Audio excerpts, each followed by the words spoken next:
Bonjour et bienvenue à l'émission Point de vue. Aujourd'hui, on reçoit M. Richard Dessureau. Bonjour. Bonjour. Donc, pour commencer l'entrevue, j'aimerais que vous me parliez un petit peu de vous. Qu'est-ce que les gens disent quand ils présentent M. Richard Dessureau? Je ne sais pas, il faudrait peut-être leur demander à eux. Je crois qu'une de mes qualités premières, c'est vraiment d'être quelqu'un qui est travaillant, déterminé dans ses choix, dans ses orientations. Et assez sociable quand même. Oui. Oui. Donc, pour commencer l'entrevue, on va retourner un petit peu dans vos racines, en fait, dans votre passé. J'aimerais savoir, vous êtes originaire de quel endroit? Moi, je suis originaire de La Sarre, en Abitibi. OK. Ouest. Oui, vous avez resté là toute votre enfance? Oui, je suis effectivement, toute mon enfance s'est passée à La Sarre, en Abitibi.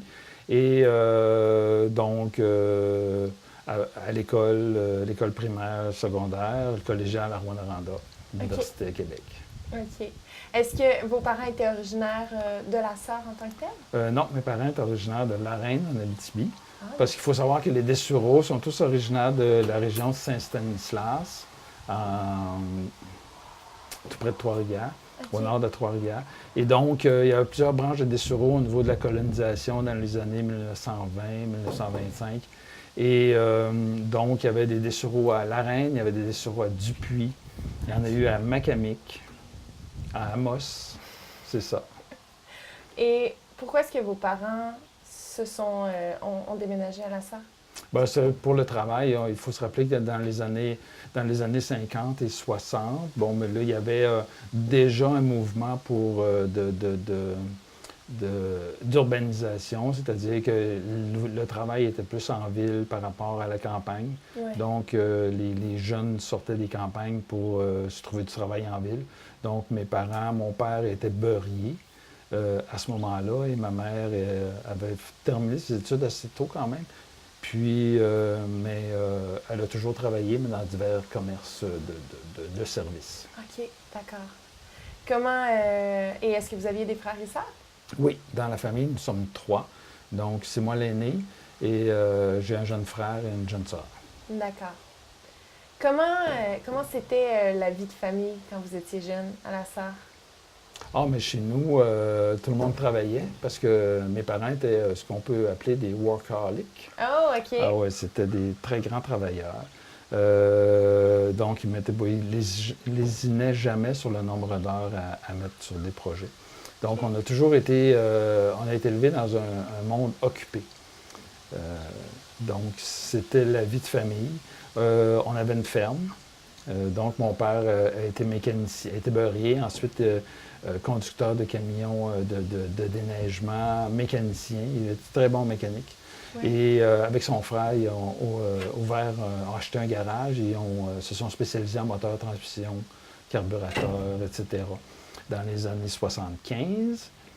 Et donc, on avait une ferme aussi en supplément à ces travaux-là, etc. Une ferme, est-ce que c'était plus pour le plaisir ou c'était vraiment une ferme de production laitière ou à bœuf? C'était une ferme bovine qui était au début plus pour le plaisir. Okay. Et qui, durant certaines années, est devenue nous avions presque 50, 60 femelles. Okay. Donc, c'était énorme dans cette période-là. Ouais. Donc, oui, ça occupait pas mal. Et vous aidiez à la ferme quand vous étiez jeune? Non, nous, on restait en ville. OK. OK, donc, on s'occupait de la ferme les fins de semaine et les soirs de la semaine. Donc, moi, je me rappelle, moi et mon frère, on allait nourrir les vaches de boucherie durant la semaine. J'avais 14 ans. OK. C'est ça. Je conduisais. Oups! C'est ça. C'était plus dans les années... On était dans les années 70, il faut se rappeler quand même. Là. Fait que, donc, c'était comme... C'est pas acceptable, mais c'était comme possible. Ouais. Aujourd'hui, ça ne l'est plus. Donc, vous avez travaillé sur la ferme et tout ça. Est-ce que c'est ce qui vous a décidé à aller faire vos études?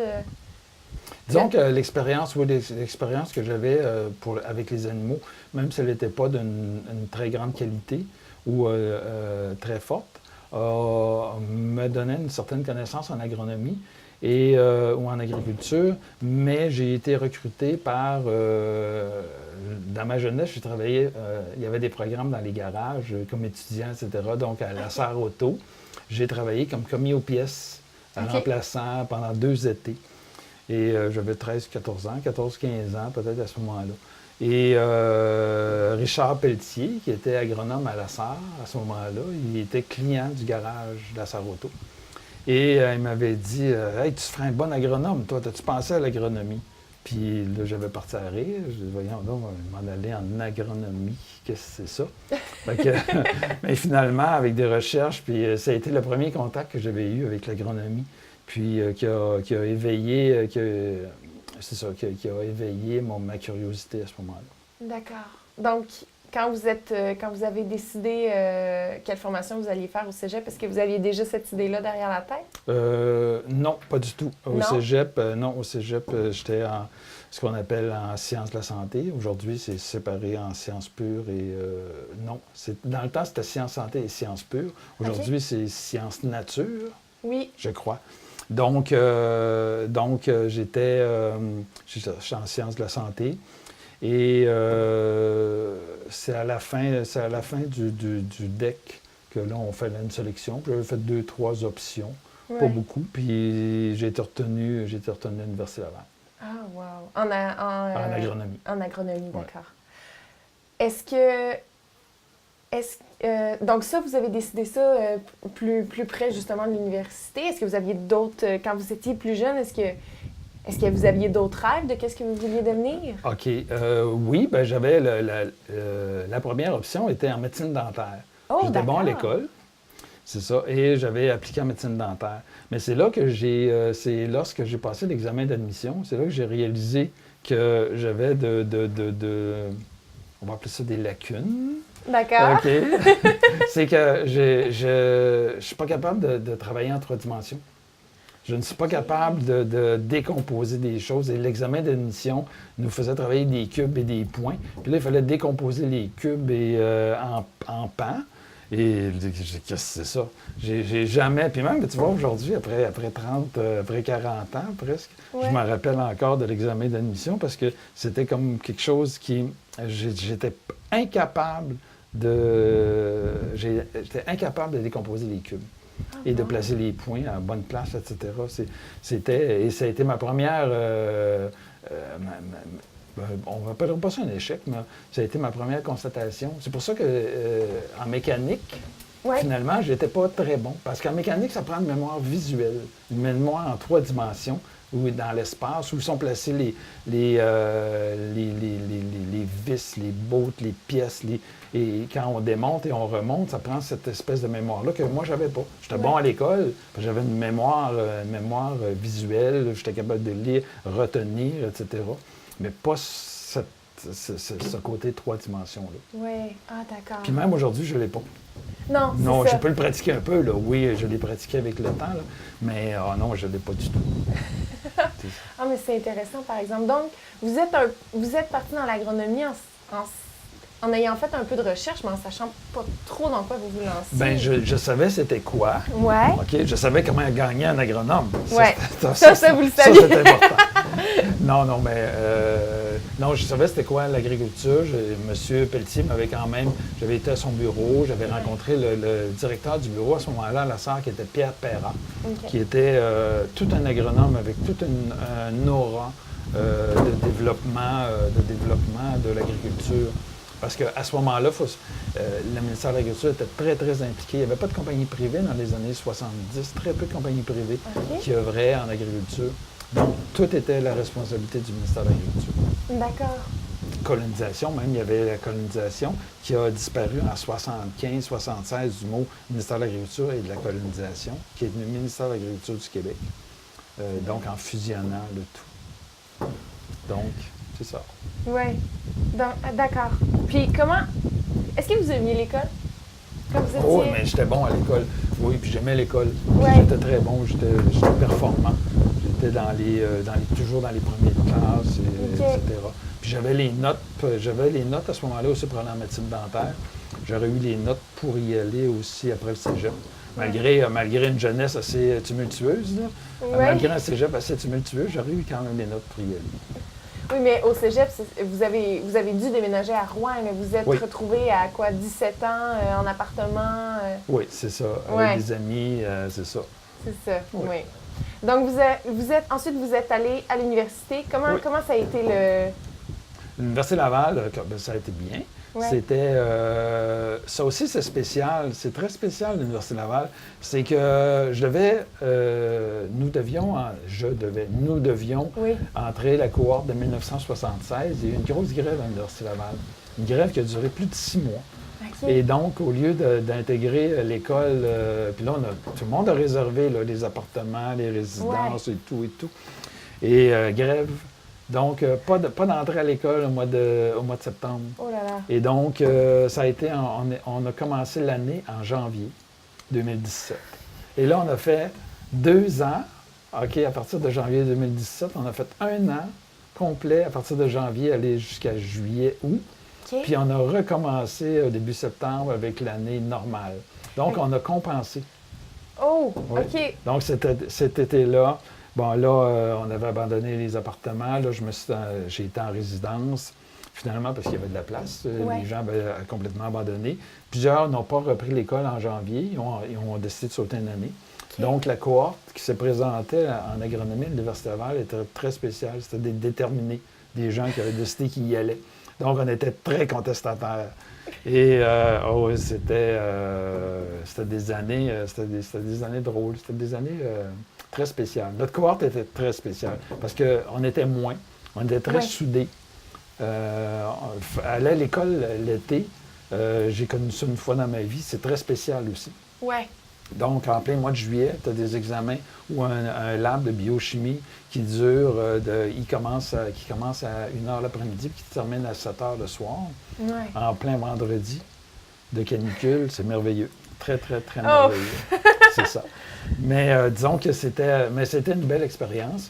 Je me suis appauvri durant cette période-là, bien entendu, parce que là, il n'y avait pas beaucoup de temps pour travailler. J'ai travaillé quelques semaines. Puis, on a recommencé l'école à l'automne 77 pour la 2e année. Donc, on a fait 2 années dans une presque. Ça a travaillé. Ah oui, c'est certain. Ouais. C'est certain. Ça a dû être aussi assez difficile. C'est là que oui, parce qu'ils ne nous ont pas donné de chance. Là. Personne ne nous a donné de chance. Là. Donc, c'est là que l'esprit d'équipe s'est fait. L'esprit s'est soudé. Là, on échangeait nos notes. Parce que dans ce temps-là, il n'y avait pas de notes écrites on n'avait pas les notes sur Internet. Là. Non, c'est ça. Aujourd'hui, les jeunes sont gâtés, là, parce que là, ils ont toutes les notes de cours après sur Internet. Ils peuvent aller chercher ça, ils peuvent consulter, ils ont les ordinateurs sur place. Nous, on prenait ça à la main. Ouais. Fait qu'on choisissait, comme Claire, ma conjointe, qui avait une belle écriture. On photocopiait souvent ces notes de cours. Tandis que moi, personne ne voulait photocopier mes notes de cours. Je ne me comprenais pas moi-même. Fait que, mais c'est ça. Ça a fait une gang très soudée.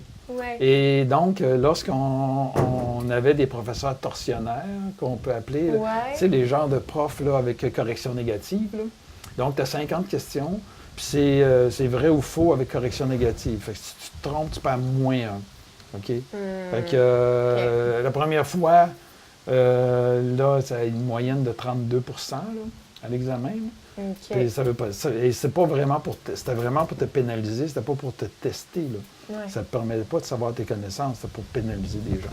Et donc, la fois d'après, là, les gens, les leaders s'étaient parlé, puis là, ils ont dit non, on ne fait pas d'examen. Fait que c'est ça. Et là, tout le monde a laissé son crayon, sa feuille, puis tout le monde attendait. Là, le chargé de cas, il dit, là, qu'est-ce qui se passe? On le fait pas. Correction négative, on le fait pas. Bien là, vous ne pouvez pas faire ça. Oui, on peut faire ça. On le fait pas. Il va chercher le prof, puis là, il commence à être très dur. Puis là, non, personne ne le fait. Vous allez commencer votre examen. Puis là, il tapait sur la table. Puis tout le monde laisse. Et là, il y a un SMAT, je m'en rappelle, qui prend sa feuille et qui commence à écrire. Il y a 3 gros gars en arrière qui se lèvent. Parce qu'on avait des auditoriums, ils descendent des marches. Puis là, il regarde le gars et il dit « Hey! » Je me rappelle un autre, il s'appelle Robert, je n'aimerais pas son nom de famille. Robert avait une grosse voix, là. Il n'était pas méchant, mais il avait une grosse voix. Là, je me rappelle qu'André, il s'appelait André, le monsieur qui avait sorti sa feuille, son crayon. Ouais. Il a repris ses crayons puis il a mis ça là. Ce monsieur-là, il a fait un doctorat en passant André. Ouais. Et André avait régulièrement entre 95 et 100 dans tous les examens. OK, ouais. Donc, c'est ça. Lui, il n'était pas question qu'il manque son examen.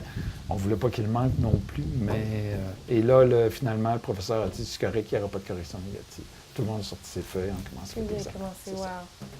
Wow, OK, d'accord. Nice, mais il faut avoir une bonne équipe, un bon esprit d'équipe pour réussir à tenir jusqu'au bout. Mais remarquez que c'est pas moi qui a descendu les marches, c'est pas moi qui a dit que c'était ça, mais on a participé. C'est ça. C'est sur toute votre classe, il y en a quand même juste un qui a eu un moment de faiblesse. De faiblesse. Ouais. C'est assez impressionnant. Fait que oui, vous deviez vous tenir quand même, vous serrez les coudes beaucoup. Oui. Donc, on travaillait beaucoup ensemble. Oui. Et c'est là que vous avez rencontré votre femme. Eh oui, ce fut le. On se connaissait, puis là, on était ensemble depuis la première année. Ouais. Mais on était dans les mêmes groupes, mais on se voisinait jamais. Okay. On n'a jamais comme sorti ensemble. Je sortais avec sa copine. OK. Mais j'avais jamais sorti avec Claire, sauf un soir de 78, là, où là, ça fut d'octobre 78, je pense, quelque chose comme ça. Ça fut le coup de foudre. Ah oui, tout à fait. Ça fait paf. Et c'est ça, ça s'est resté fusionné. Vous n'aviez jamais arrêté d'être ensemble à partir de ce moment-là. Ça fait 40 ans, finalement. Ça fait 40 ans que vous êtes ensemble. Oui. Félicitations, mon Dieu. Ouais, j'ai été vraiment déterminé. Elle n'a pas été toujours facile à conquérir? Non, je dis rien. Ah, d'accord, c'est bon. Donc, vous avez... c'est ça, donc vous l'avez rencontré là-bas pendant votre cours. Et est-ce que vous avez terminé votre formation? Oui, on a terminé le bac. Oui. Et c'est ça, et à la fin du bac, en 79, il a commencé à avoir des entrevues. OK. Puis c'était les années 80, là, on est passé des années 70 où tout était permis, si on peut dire, où on est passé les années 80 en pleine récession, là. Ouais. OK, début 80, là, les taux d'intérêt sur hypothèque, 14-15 Je ne sais pas si vous êtes capable de vous imaginer 14-15 Il y avait les dépôts à terme dans ce temps-là. Ouais. Exemple, un dépôt à terme chez Desjardins à 5 ans, là, 21 d'intérêt. Wow. Bon, je dirais, non, 20 parce que là, annuel, c'était du 21 mais si tu mettais sur 5 ans, tu as 19-20 OK, il descend un peu, c'est ça. Mais quand même. Marge de crédit, 28 OK. d'intérêt. C'était des années folles. Donc, on est en récession et donc, très, très peu d'emplois. Ouais. Donc, les compagnies avaient énormément de choix en 79 et pour 80, parce que nous, on terminait au printemps 80. C'est ça. D'accord. C'était des années... mais on a terminé le bac. Claire, elle avait de très bonnes notes. C'était très bonne à l'école. Oui. Et c'est ça, en décembre 79, j'avais été recruté par Coop Fédéré pour m'en aller, pour aller travailler pour eux à Sherbrooke. OK. Et Claire s'en allait en maîtrise. OK. C'était ça le pattern qui n'est pas un mot français, là. C'était ça les projets de fin d'études, le plan. Et finalement, encore une fois, le MAPAC a tout fait changer. Marc Parent m'a appelé, qui était directeur régional du MAPAC à ce moment-là, il m'a appelé à Québec. Puis je me rappelle encore, il me dit « Hey Richard, salut, comment ça va? » Puis ça va très bien, il dit « Hey, tu t'en vas où ce printemps? » Je m'en vais à Sherbrooke, puis c'est ça, ma blonde s'en va en maîtrise, puis je m'en vais pour Coop Fédéré. Puis moi, je me considérais chanceux d'avoir... parce que c'était des gros processus de sélection pour quelques emplois. Fait que, donc, là, Marc Parent dit « Non, il dit, tu t'en vas pas à Sherbrooke. » Il dit « On a besoin de toi, Ville-Marie. » OK. Ben, j'ai dit « Ouais, je m'en Ville-Marie. Tu veux que je m'en aille à Ville-Marie? » Fait que, mais c'est parce que je dis ça comme ça parce que Ville-Marie, là, tu es à Québec City. Ouais. Et là, tu t'en viens à Ville-Marie. Et Ville-Marie, là, dans 1980, là, OK, il y avait le Chester, ça s'appelait Poulet Frit Kentucky. Ouais, OK. Et il n'y avait rien après ça, là. Au Mardois, ça n'existait pas. Là, de l'autre côté de la rue, là, Ouais. c'était les blocs appartements qui s'étaient construits. Ils sont là. Ils se sont construits dans ces années-là. D'accord. OK? C'est tout. Il n'y avait rien. OK? Donc, c'était comme très... Je disais, non, je m'en vais pas là. Fait que là, Marc Parent, il a négocié. Puis là, donc, parce que j'avais travaillé un été comme étudiant pour eux. D'accord. Ça fait que, donc, il me dit, écoute, avec l'expérience que tu as, les formations que tu as, c'est toi qu'on a besoin. On a besoin de toi en génétique, production laitière, parce qu'ici, c'est un royaume de production laitière. Oui. OK, puis c'était vraiment une super belle destination pour ce niveau-là, parce qu'il y avait à peu près 280 fermes laitières en 1980 au Témiscamingue. OK, ce qui est plus le cas aujourd'hui, là. Et donc, moi, je m'en venais ici avec des objectifs, un programme spécifique qui s'appelait Jeunesse laitière. Et mon mandat, c'était d'améliorer, on commençait par les jeunisses, améliorer le logement, la ventilation, l'alimentation des vaches laitières, l'alimentation des jeunisses. Okay. Et il y avait des programmes qui aidaient à moderniser les étables par la suite, parce que là, les vaches grossissaient, parce que là, on travaillait sur l'alimentation génétique, donc les vaches étaient plus grosses, plus productives. Ouais. Donc, il fallait travailler à améliorer les stalls, le logement, la ventilation. Et on faisait de tout. Même, on avait un médecin vétérinaire à l'époque avec le MAPAC, Raymond Major, et on allait faire des techniques de traite chez les producteurs le matin ou le soir. Donc, Raymond partait à 3 heures du matin de Rouyn-Noranda. Il me ramassait à Ville-Marie. Et là, on s'en allait. On pouvait aller, exemple, à Nédelec, comme on pouvait aller à La Force, faire des techniques de traite où là, on prenait... Raymond prenait des échantillons de lait de chaque quartier des vaches. Okay, parce que souvent, c'était ce qu'on appelait des fermes millionnaires. Donc, beaucoup de bactéries ou de leucocytes. Ouais, c'est ça. Et donc, ils prenaient des échantillons de chacun des quartiers. Moi, je prenais des prises d'échantillons d'aliments. Et là, on regardait l'alimentation, on regardait toutes les incidences qui pouvaient avoir un impact sur la qualité du lait. Et on retournait, là, on envoyait ces analyses-là. Et là, on retournait. S'il y avait des interventions majeures à faire, on avertissait le vétérinaire, la clinique vétérinaire du Témiscamingue à ce moment-là. Et ce qui était M. Marchand père et Richard Badeau à ce moment-là. Et eux devaient faire des interventions cliniques. Et nous, on retournait en faire des interventions sur les méthodes de faire, les méthodes de traite. On pouvait faire intervenir des gens au niveau du système de traite aussi. Donc, c'était très large. C'était le fun. C'était vraiment le fun parce qu'on amenait une expertise, puis on amenait un service que les gens n'avaient pas, puis il y avait un gain au bout de la ligne. C'est ça, vous deviez vraiment avoir l'impression de faire une différence pour le développement. C'est ça. Donc, tout ça pour dire que finalement, j'ai accepté l'offre de M. Parent. Et donc, en février, je savais qu'en avril, je m'en venais au Témiscamingue pour un contrat de 3 ans. Il avait trouvé un emploi à Claire, avec la Régie des assurances agricoles à ce moment-là. Et il nous avait trouvé un petit appartement à Ville-Marie. Ah, bon. Qui était très rare, mais dans un sous-sol. Ça, c'était la mode à Ville-Marie, les sous-sols. D'accord. C'est ça. Donc, on avait un appartement dans un sous-sol avec deux petites fenêtres grandes comme ça. OK? OK, par 2 pieds à peu près. C'est ça. Et, mais c'était correct. Et même, je me rappelle, nos logeurs étaient Jacqueline Bastien et son épouse.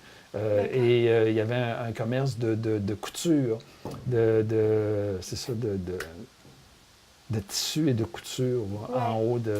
C'est ça, je ne me rappelle plus le nom, j'ai oublié. Aujourd'hui, c'est Gloria Desrochers qui est là, dans ce bâtiment-là. C'est ça. Fait que ça a été votre premier chez vous au Témiscamingue. C'est ça. Et donc, et par la suite, on a déménagé dans un autre appartement.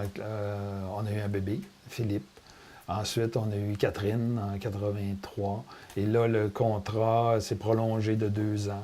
Okay. Et bon, bien, Claire, de petits travaux, de petits travail, est devenue répondante en formation agricole.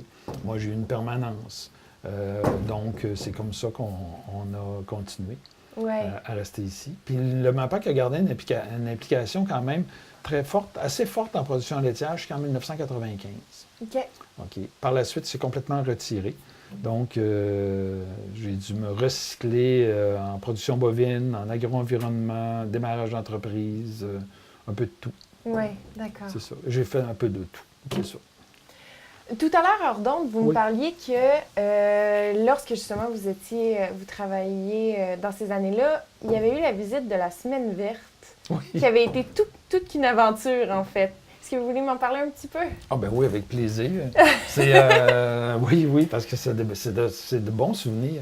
La Semaine verte était, dans les années 80, c'était une équipe qui avait très, très soudée, qui avait travaillé ensemble, la même équipe, pendant presque une vingtaine d'années. Donc, ils avaient fait dans les années 70 des séries, Les Travaux et les Jours. Ils avaient fait des séries en Afrique. Sur l'agriculture de l'Afrique. Il y avait énormément tourné dans le monde, et ainsi qu'au Québec. Donc, le réalisateur était M. Landry, l'animateur vedette était Gustave Larocque. Puis là, je me rappelle du caméraman, un grand Jack Baraquet, là, blond. Lui, il traînait ça des caméras. Il en avait quasiment deux. Là, il pouvait facilement gérer ça. Et dans le temps, c'était des caméras très lourdes. Mais ils sont venus à Témiscamingue. Et en 83, si je ne me trompe pas, avec Yves Derry, qui était l'autre agronome en production végétale à Ville-Marie. Donc, on avait monté un scénario. Puis on avait monté des scénarios, puis un programme de visite. Et ils avaient accepté. Donc, on avait, c'est ça. Et eux, ils avaient sélectionné des entreprises qu'ils voulaient voir. Donc, on avait établi une cédule de tournage. Nous, notre travail, surtout moi, c'était d'appeler les entreprises, de céduler, de prendre rendez-vous, de céduler et de prendre des images. Et il y en a des fermes qu'on allait juste prendre des images. Il y en a d'autres fermes qu'on interviewait. Donc, définir... Yves et moi, on a fait plus même parce qu'on allait rencontrer les agriculteurs pour les aider à structurer leur intervention avec les questions d'avance, préparer les réponses, c'était vraiment bien fait. Oui, c'est ça. Dans les normes. Et ça a eu... Et on était chanceux. On a eu du beau temps, mais du beau temps comme ça se peut pas. Comme le Témiscamingue a eu en juillet, au début de juillet 2018. Là. Donc, exactement comme ça, mais avec un ciel crystal clear,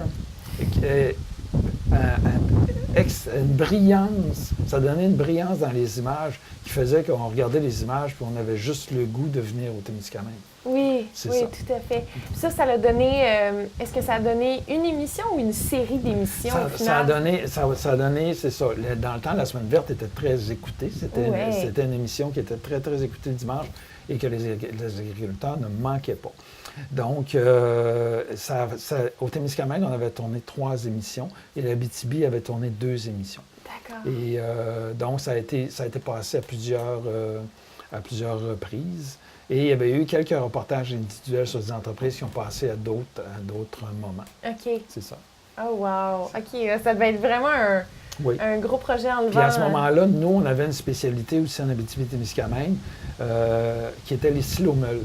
Donc, on avait basé notre réputation sur la qualité des fourrages. Pendant des années ici, on était la région qui avait la meilleure qualité de fourrage au Québec.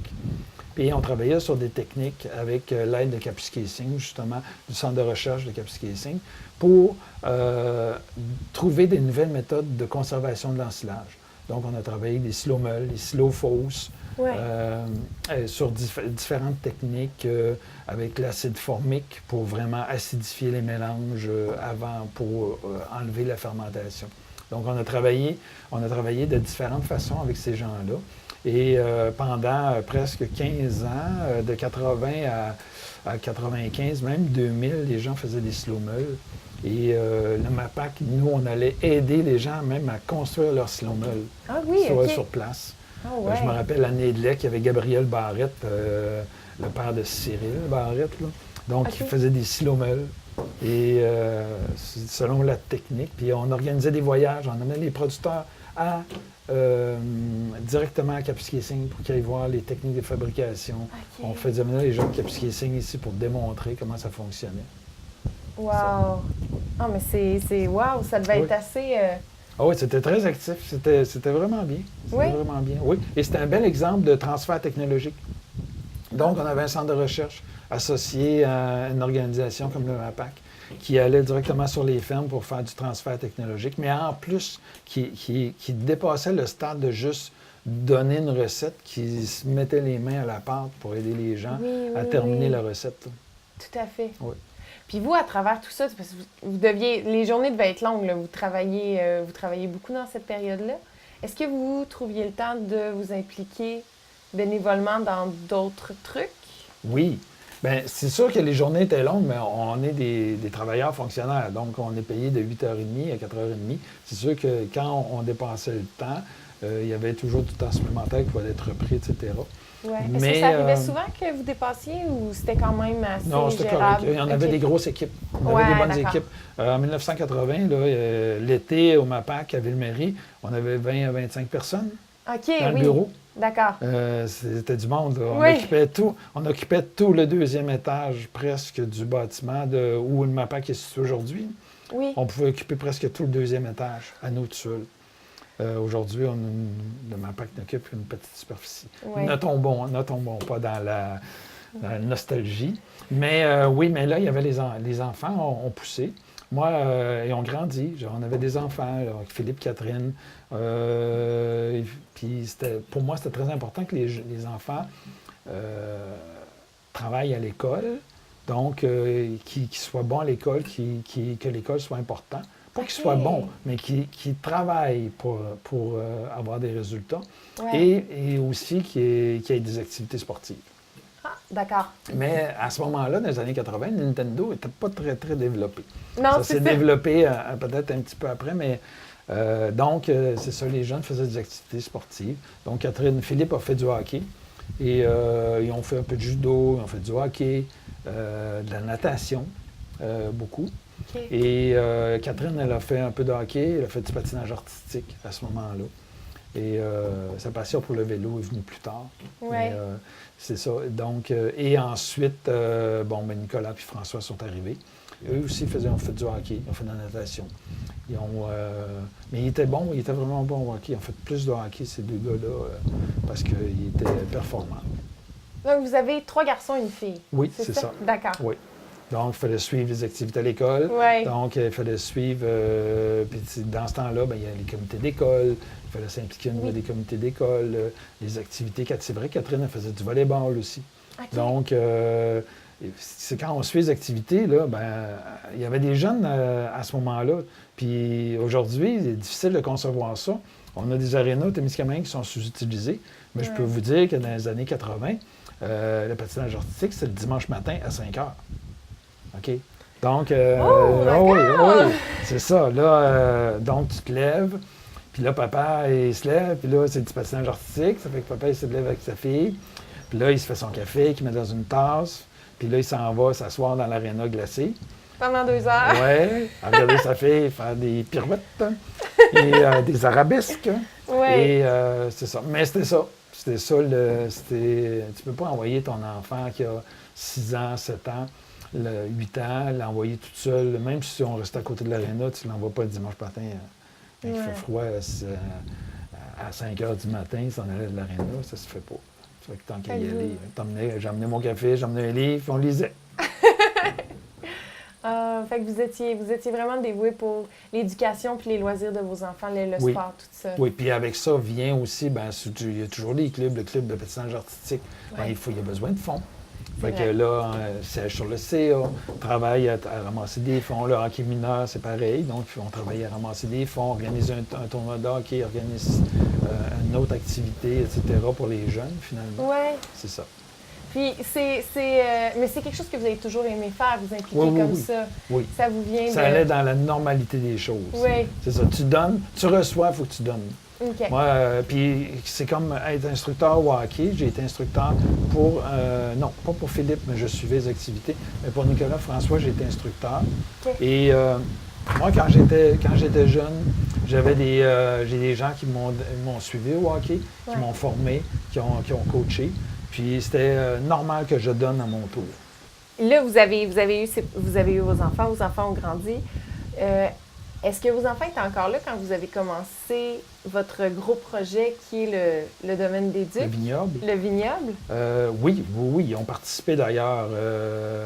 Tous les enfants ont participé à l'élaboration du projet du vignoble. Oui. Oui. Bien, je vais vous parler un peu de l'historique. Le vignoble, j'avais une idée de vignoble, ça fait plusieurs années.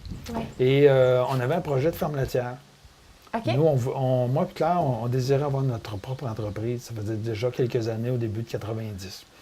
Et comme je suis spécialiste en production laitière, j'aurais aimé ça avoir une ferme laitière. Ouais. Puis je connaissais tous les producteurs qui faisaient de la génétique. Je les aidais d'ailleurs. Mais comme c'était dans mon domaine d'action, ça aurait été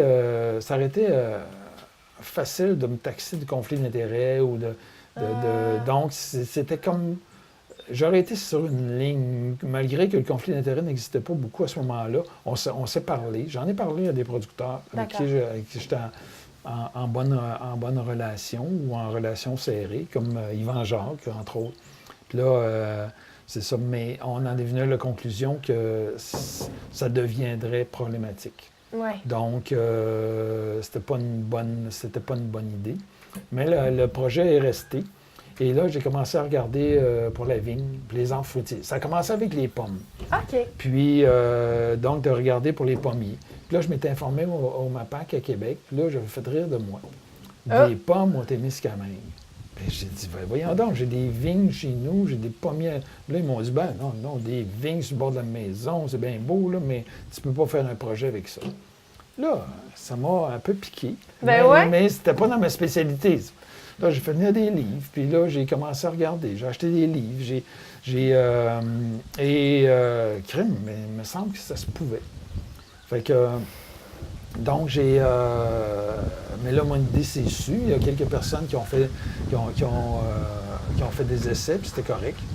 Et en cours de route, je cherchais une terre. OK. Puis on a été très actifs à chercher une terre, puis on n'en trouvait pas, jusqu'à temps que je tombe sur René Girard, qui est mon voisin, juste à côté, qui est encore là. Puis René, je dis, René, je cherche une terre. Il dit, j'en ai peut-être une pour toi.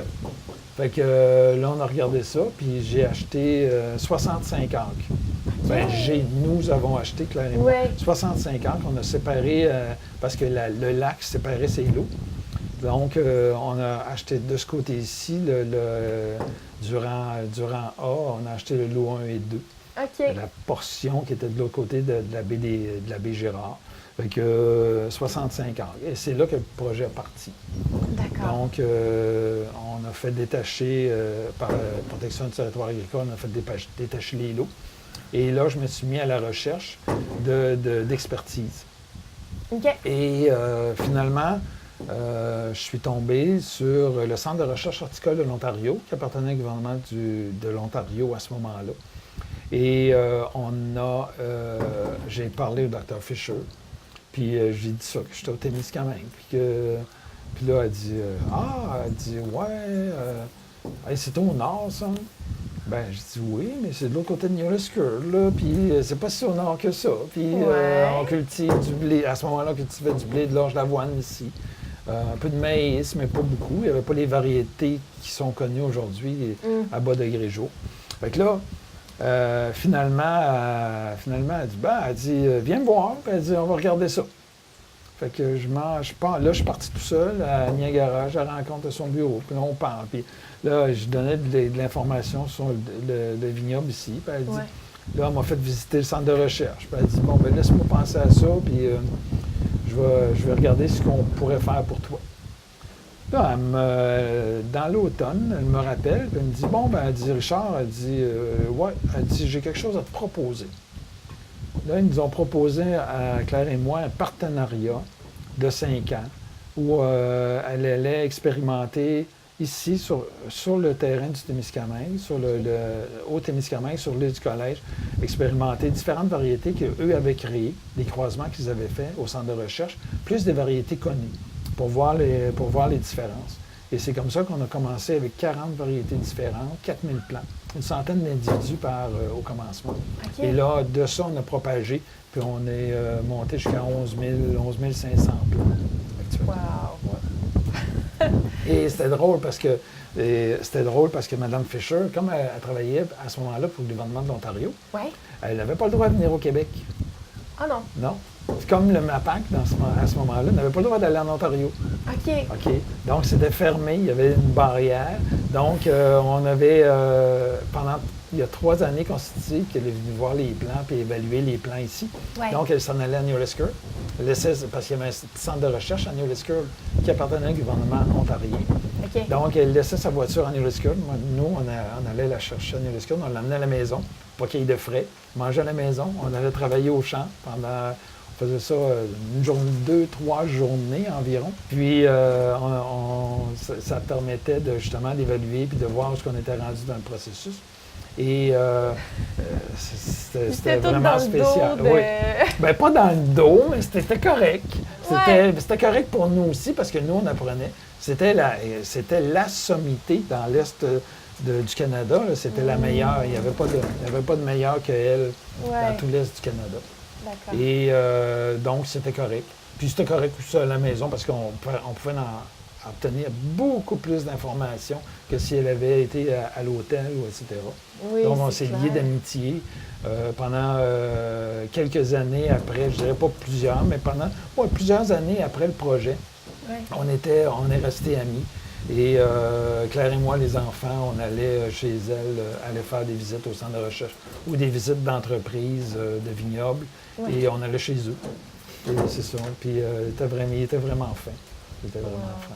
Ouais. C'est assez impressionnant, par exemple, que vous ayez réussi à avoir cette collaboration-là, en fait, là, avec Mme Fisher. Ouais. Parce que maintenant, au final, ça fait quand même que vous avez des variétés qu'on ne retrouve pas ailleurs.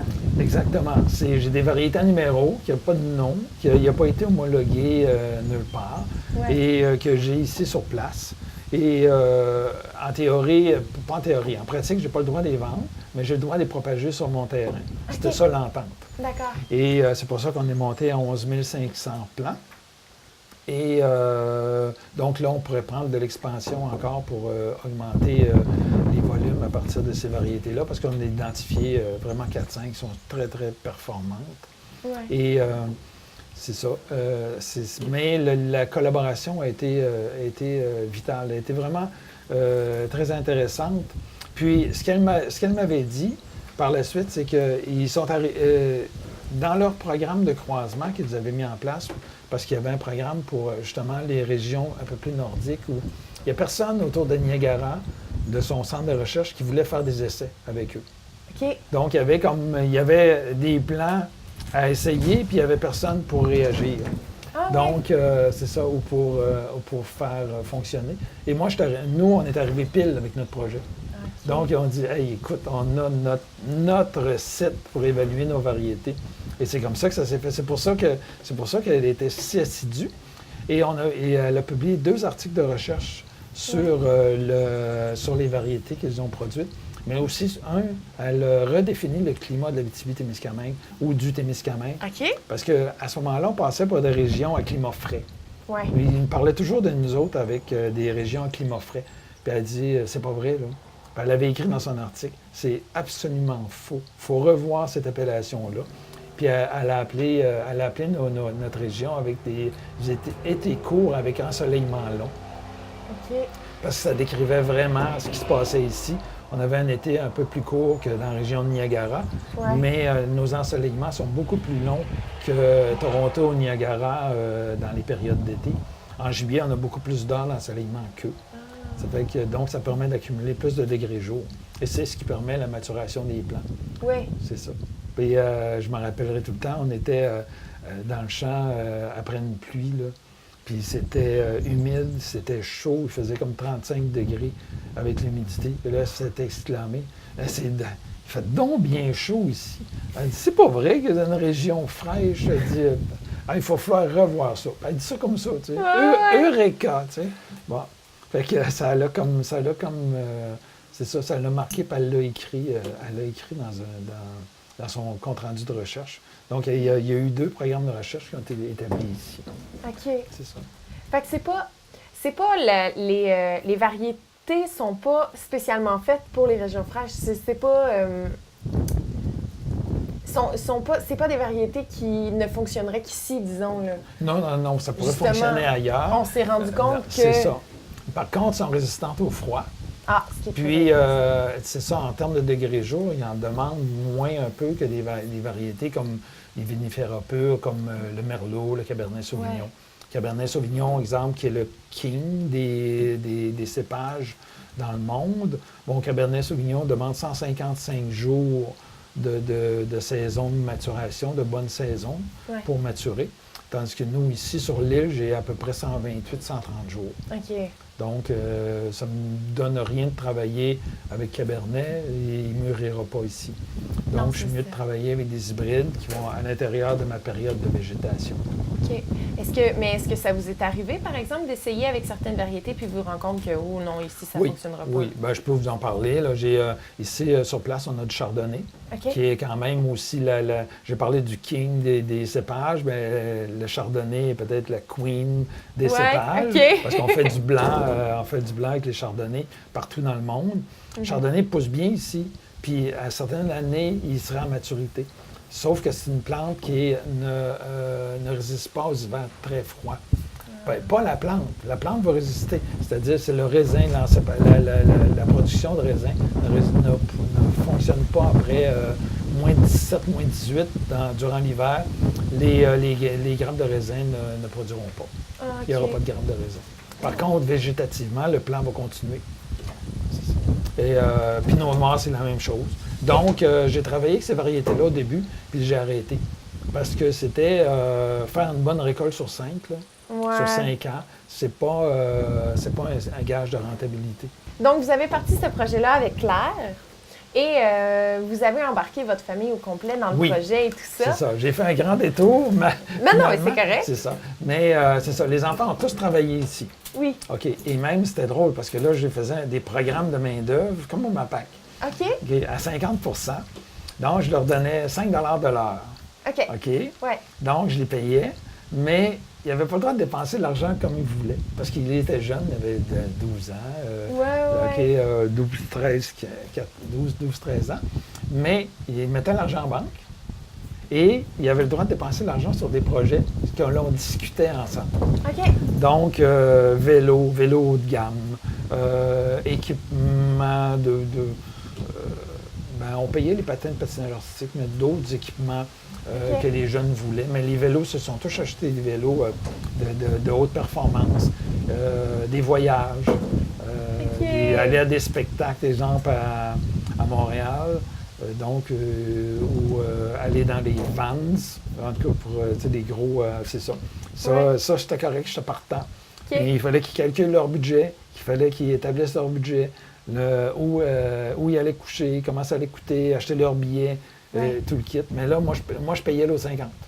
Eux autres, ils mettaient 50 % l'argent qu'ils avaient gagné, puis moi, je rajoutais 50 % pour compléter le projet. Wow. Donc, c'est pour ça que je gardais mon côté de ma PAC de subvention à 50 %. mais je pense que les jeunes ont bien appris de cette manière-là, parce qu'ils ont appris la valeur de l'argent, parce que ça se gagnait, et ils ont appris à calculer la dépense aussi. Donc, l'argent est dur à gagner. Le message, dans le fond, c'est l'argent est dur à gagner, puis on ne la dépense pas n'importe comment. Oui. C'est ça. Le planifier aussi, tu sais, justement, avec le voyage et tout ça, là, où est-ce qu'on va dormir, comment ça va coûter, Exact. Même à la limite, peut-être regarder pour les prix. Ah, c'est intéressant. Puis ça, il était encore dans l'adolescence quand il... Oui, c'est ça. Wow. Oui, puis c'est ça, là, pendant longtemps, j'ai eu... 3 à 4 étudiants régulièrement durant l'été qui travaillaient ici, dont mes enfants, mais les enfants des autres aussi. OK. Puis, et j'ai eu 2, comme il y avait 5 ans de différence entre Catherine et Nicolas, ben j'ai eu comme la période, l'ère Philippe et Catherine avec les amis. Et j'ai eu l'ère Nicolas et François avec leurs amis. OK. C'est ça. Donc, c'était très différent. Oui, c'est ça. Mais c'était bien plaisant. Et justement, j'ai connu des bons jeunes. J'ai connu des parents aussi en faisant ça, par le biais des enfants qui travaillaient ici. C'est venu des amis, puis... C'est le genre d'emploi qui devait être intéressant pour les enfants, justement, pour les emplois d'été, pour les adolescents. Bien, c'était dur physiquement, parce qu'on faisait beaucoup d'entretien de taille. Par contre, il faisait de tout. Il faisait des ventes. Il était obligé de calculer le caisse. Parce que lorsque tu fais des ventes de vin, ou celui qui était titré à la vente du vin, bien, il faut qu'il calcule sa caisse à la fin de la journée. Oui, c'est ça. Donc, même s'il y a 15 ans, ou 16 ans, bien là, ta petite caisse, tu es responsable de ta petite caisse. Là. Donc, à la fin de journée, s'il manque d'argent, c'est ton problème. Fait que, ben, c'est sûr, c'était toujours mon problème. J'ai jamais pénalisé un enfant à cause de ça, d'une erreur. J'en fais des erreurs, moi aussi. Mais on le refaisait ensemble. Donc, c'était drôle parce que là, les jeunes, ils se surveillaient. Hein. Ah oui? Ah oui, là, ils faisaient... Puis souvent, je demandais de faire, quand ils recevaient des gens, de le faire à deux. Pas tout seul. Parce que, et c'était drôle parce qu'ils se surveillaient. Puis là, s'il y avait des choses, ils me le disaient. Puis s'il y avait des petits accrochages, ils me le disaient. C'était vraiment bien. Ah, wow! C'était une belle période. C'était une belle période, oui. Puis, vous avez plusieurs produits à votre actif maintenant, mais comment ça a débuté? Ça a été quoi le premier produit que vous avez dit, ah, ça c'est le fun, OK, on met ça en vente? C'est un bon point. Une bonne question. Donc, c'est ça, on a parlé du raisin, la production de raisin, les variétés un peu, mais avec le centre de recherche. Mais dans les vins, au début, j'ai travaillé avec Alain Caillot, qui était technicien en vinification, technicien en alimentaire, mais qui s'était spécialisé un petit peu en vinification. Il n'y en avait pas beaucoup dans les années 80 qui travaillaient dans ce sens-là. Il nous avait donné une formation ici. Je travaillais déjà avec, puis j'avais réussi à obtenir une formation où Normand Olivier, Ferme Norvie, avait suivi la formation au Centre Franc-Moffett. D'accord. Et ça a été bien. Ça a été vraiment bien. Mais j'ai travaillé avec Alain pendant presque 3-4 ans. Et c'est lui qui m'a formé. On a commencé les vins blancs, vins rouges. OK. Et ensuite, on a fait le vin rosé ensemble. C'est lui qui a établi les premiers prémices de ces vins-là. Oh, d'accord. Donc, il y a quand même de la technologie à faire. Ouais. Les méthodes. Et là, il y avait de planter les plants, etc. Mais là, il faut construire un bâtiment. Il faut aller chercher le permis, la Régie des alcools courts-séjours. Il faut acheter les équipements de transformation. Puis là, on commence avec des petits équipements, mais la production augmente. Fait qu'il faut changer les équipements. Et c'est ça. C'est ça. Mais c'était intéressant avec les vins au début. Et ça a beaucoup, beaucoup évolué par rapport à il y a 23 ans, si on peut dire. Là. Ça a énormément évolué, les vins. Et pour le mieux, bien entendu. Oui. Oui, c'est ça. Est-ce que est-ce que vous présenteriez encore un vin que vous avez fait dans vos premières années? Non, je serais gêné. Oui, d'accord. Ça a assez bien évolué. Mais c'est ça. Et en cours de route, on a rajouté des produits comme des gelées de vin. Oui. Donc, 3 gelées de vin qu'on fait avec les... Donc, il n'y a pas d'alcool, mais que ça permet de faire des petits cadeaux, qui est moins cher comme coût de produit. Et on a rajouté, que je fais pas tout le temps, mais un porto à l'arôme de cerise, parce qu'on avait fait un projet de cerisier au Témiscamingue. Ici, on en a plusieurs. Donc, je récolte la cerise, je fais un alcool que je mélange avec un vin rouge. Et avec le vin blanc, on fait un vin blanc apéritif à l'orange, qui est très intéressant aussi. Oui, ça doit. Et j'en fais pas régulièrement, mais j'en fais assez souvent. Donc, je devrais en faire bientôt, là, je trouve du temps. Là. Oui, fait qu'il faut rester attentif. Oui, c'est ça. Et venir suivre les marchés publics ou suivre les activités du vignoble. Et quelque chose dont je suis très fier, c'est une collaboration avec Fromagerie au village Lorrainville. Oui. Et ça, il y a une belle histoire à conter et une belle histoire de collaboration finalement entre Hélène, Christian au début et Claire et moi, puis avec Anne qui s'est rajoutée. C'est qu'au début, je cherchais un produit pour la dégustation que j'avais au marché public et j'avais travaillé avec la fromagerie de chèvre, la fromagerie de lait de chèvre de Sainte-Claire-de-Colombo, voyons, Guillaume Lemieux. Et finalement, lui avait acheté Chèvrerie Dion. Donc, sa chèvrerie Dion avant. Et donc, ça s'appelle From Abitibi. Donc, et j'avais déjà vu quelque part un fromage qui était fait à partir de vin. Fait que j'avais demandé à Guillaume de me faire pour moi, à forfait. Mais c'est moi qui m'en occupais.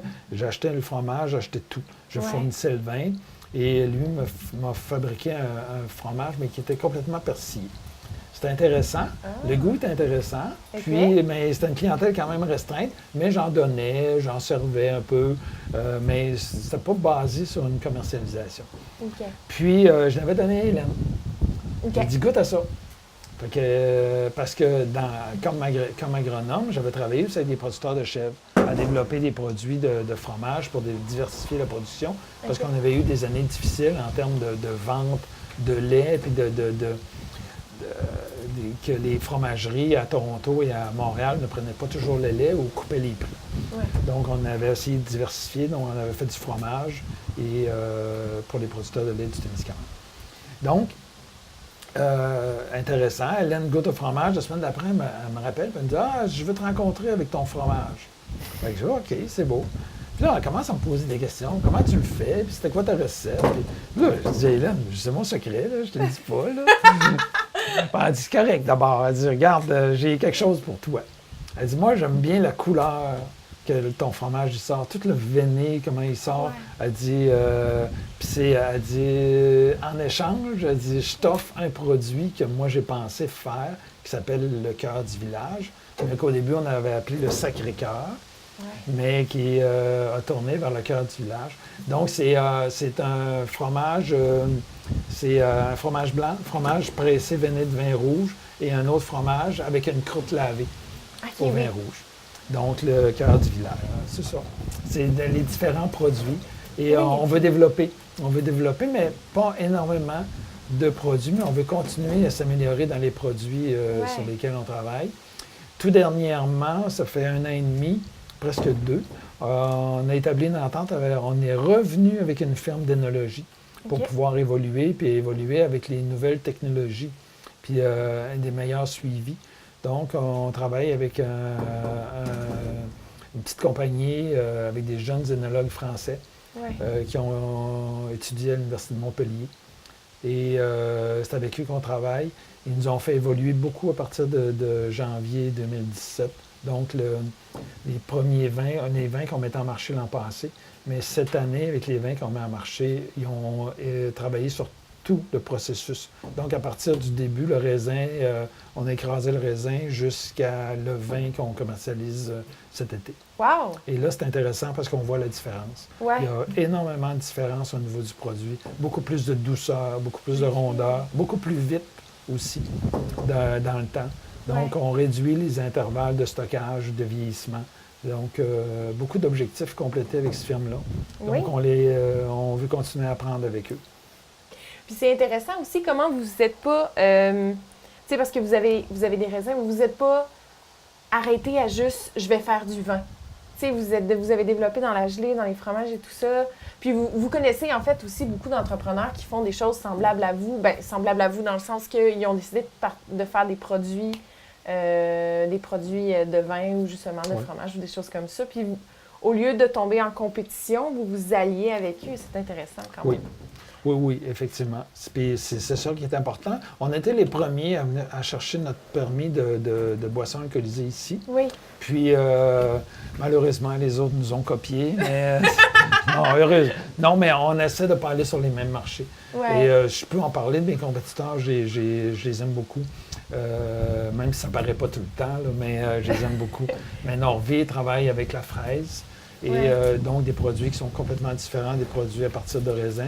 Et Tourterelle travaille à partir de liqueur et de la pomme aussi avec les cidres, mais ce sont des produits qu'on ne produit pas. Donc, il n'y a pas de réelle compétition avec ces produits-là.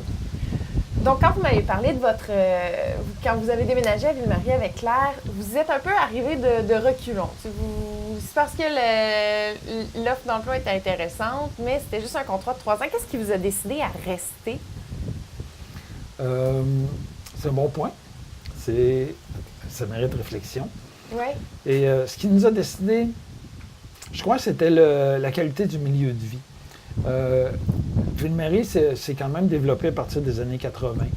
Il y a eu du développement immobilier, un peu de développement de transformation industrielle avec Temlam, etc., Tembec qui avait investi, qui voulait développer le LVL. Ouais. Donc, un peu tout ça, mais la qualité du milieu de vie. Le fait qu'on ait des enfants aussi, la proximité des services. On allait à l'aréna avec les enfants, on partait à pied, on partait pas le véhicule. Là, on était à 5 minutes à pied. L'hôpital qui était tout près, les services, la piscine. On avait à peu près tout. Il y avait un cinéma. Oui, donc, il y avait à peu près tous les services qu'on voulait, dans une petite ville. Et je crois que c'est ça qui nous a décidé à rester ici. Le fait qu'on a décidé aussi d'avoir 2 autres enfants à partir de 88, de 1988. Donc, on a décidé d'avoir deux autres enfants. Donc, je crois que c'est ça qui a déterminé la qualité de vie, la qualité du milieu. C'est certain que... Puis c'est sûr que ça s'est développé. J'avais l'air négatif tout à l'heure en disant, oui, 1980, de la Ville-Marie. Mais nonobstant ça, je crois qu'on a appris à vivre avec le milieu. On s'est monté un réseau d'amis tissé serré. Ouais. Puis les amis au Témiscamingue, c'est de la famille. Donc, ça devient de la famille. Donc, on avait un réseau d'amis tissé serré sur lequel on pouvait compter. Et puis, qu'on pouvait voisiner aussi. Ouais. Donc, c'est un peu tout ça qui ont... l'implication aussi. Parce que là, je m'étais impliqué dans les sports, mais l'implication aussi s'est faite au niveau du conseiller municipal. Oui. Parce que là, j'avais été recruté par l'équipe de Jacques Leblanc. À ce moment-là, en 89, je suis devenu conseiller municipal. En 89. C'était le deuxième mandat de Jacques Leblanc. Parce que il faut se rappeler que quand il y a eu l'assainissement des eaux à Ville-Marie, puis ça a été passé dans l'ensemble du réseau, il y a eu une dette qui était incontrôlée, si on peut dire. Ouais. Et donc, il y avait du redressement à faire. Les taux d'intérêt très élevés, comme je vous ai parlé tout à l'heure. Donc, c'est le service de la dette à Ville-Marie, dans les années 88, 89, 90, était de 63-64 %. Donc, sur un budget, 60 % de ton argent va à rembourser l'intérêt et le capital. Il ne reste plus beaucoup de choses à faire des investissements, là. Non, c'est puis à ça. payer des employés, là. Donc, je me rappelle, à ce moment-là, 89-90, on faisait des budgets trimestriels, des budgets avec les conseillers, là, l'ensemble des conseillers de 2 jours. On s'assoyait et on revisait l'ensemble du budget à tous les 3 mois. Oh, OK. Et il fallait fendre des scènes en 4. Là. OK. On fendait les sous-noirs en 4 pour réussir à développer. Puis finalement, on a réussi avec des subventions et des aides à faire la première portion de Sainte-Anne, la deuxième portion de Sainte-Anne, la marina avec le gouvernement fédéral qui nous a rétrocédé le quai une fois rénové, avec le concept de marina moderne tel qu'on l'a aujourd'hui. D'ailleurs, c'est mon dossier, le marina. Ah oui? Le marina et l'embellissement, c'était... personne ne voulait s'en occuper. C'est à moi qui donnais ça, bien entendu. L'agronome. Ouais. Et c'est ça, mais le concept de marina tel qu'on le connaît aujourd'hui, c'était mon dossier. Donc, de travailler avec les ingénieurs, la conception du mur brise-lames, réaliser, réclamer des subventions, etc. C'est sûr avec les employés, mais les conseillers à ce moment-là, on était très impliqués. Ce que je suis très fier aussi, c'est d'avoir fait accepter mes partenaires, mes amis conseillers, le concept d'investissement en embellissement. OK. Donc, comme je suis en embellissement, l'embellissement, ça passe toujours à la fin. Hein? Si on a de l'argent, on met des arbres puis des fleurs. Mais si on n'a pas d'argent, on coupe les fleurs puis on coupe les arbres.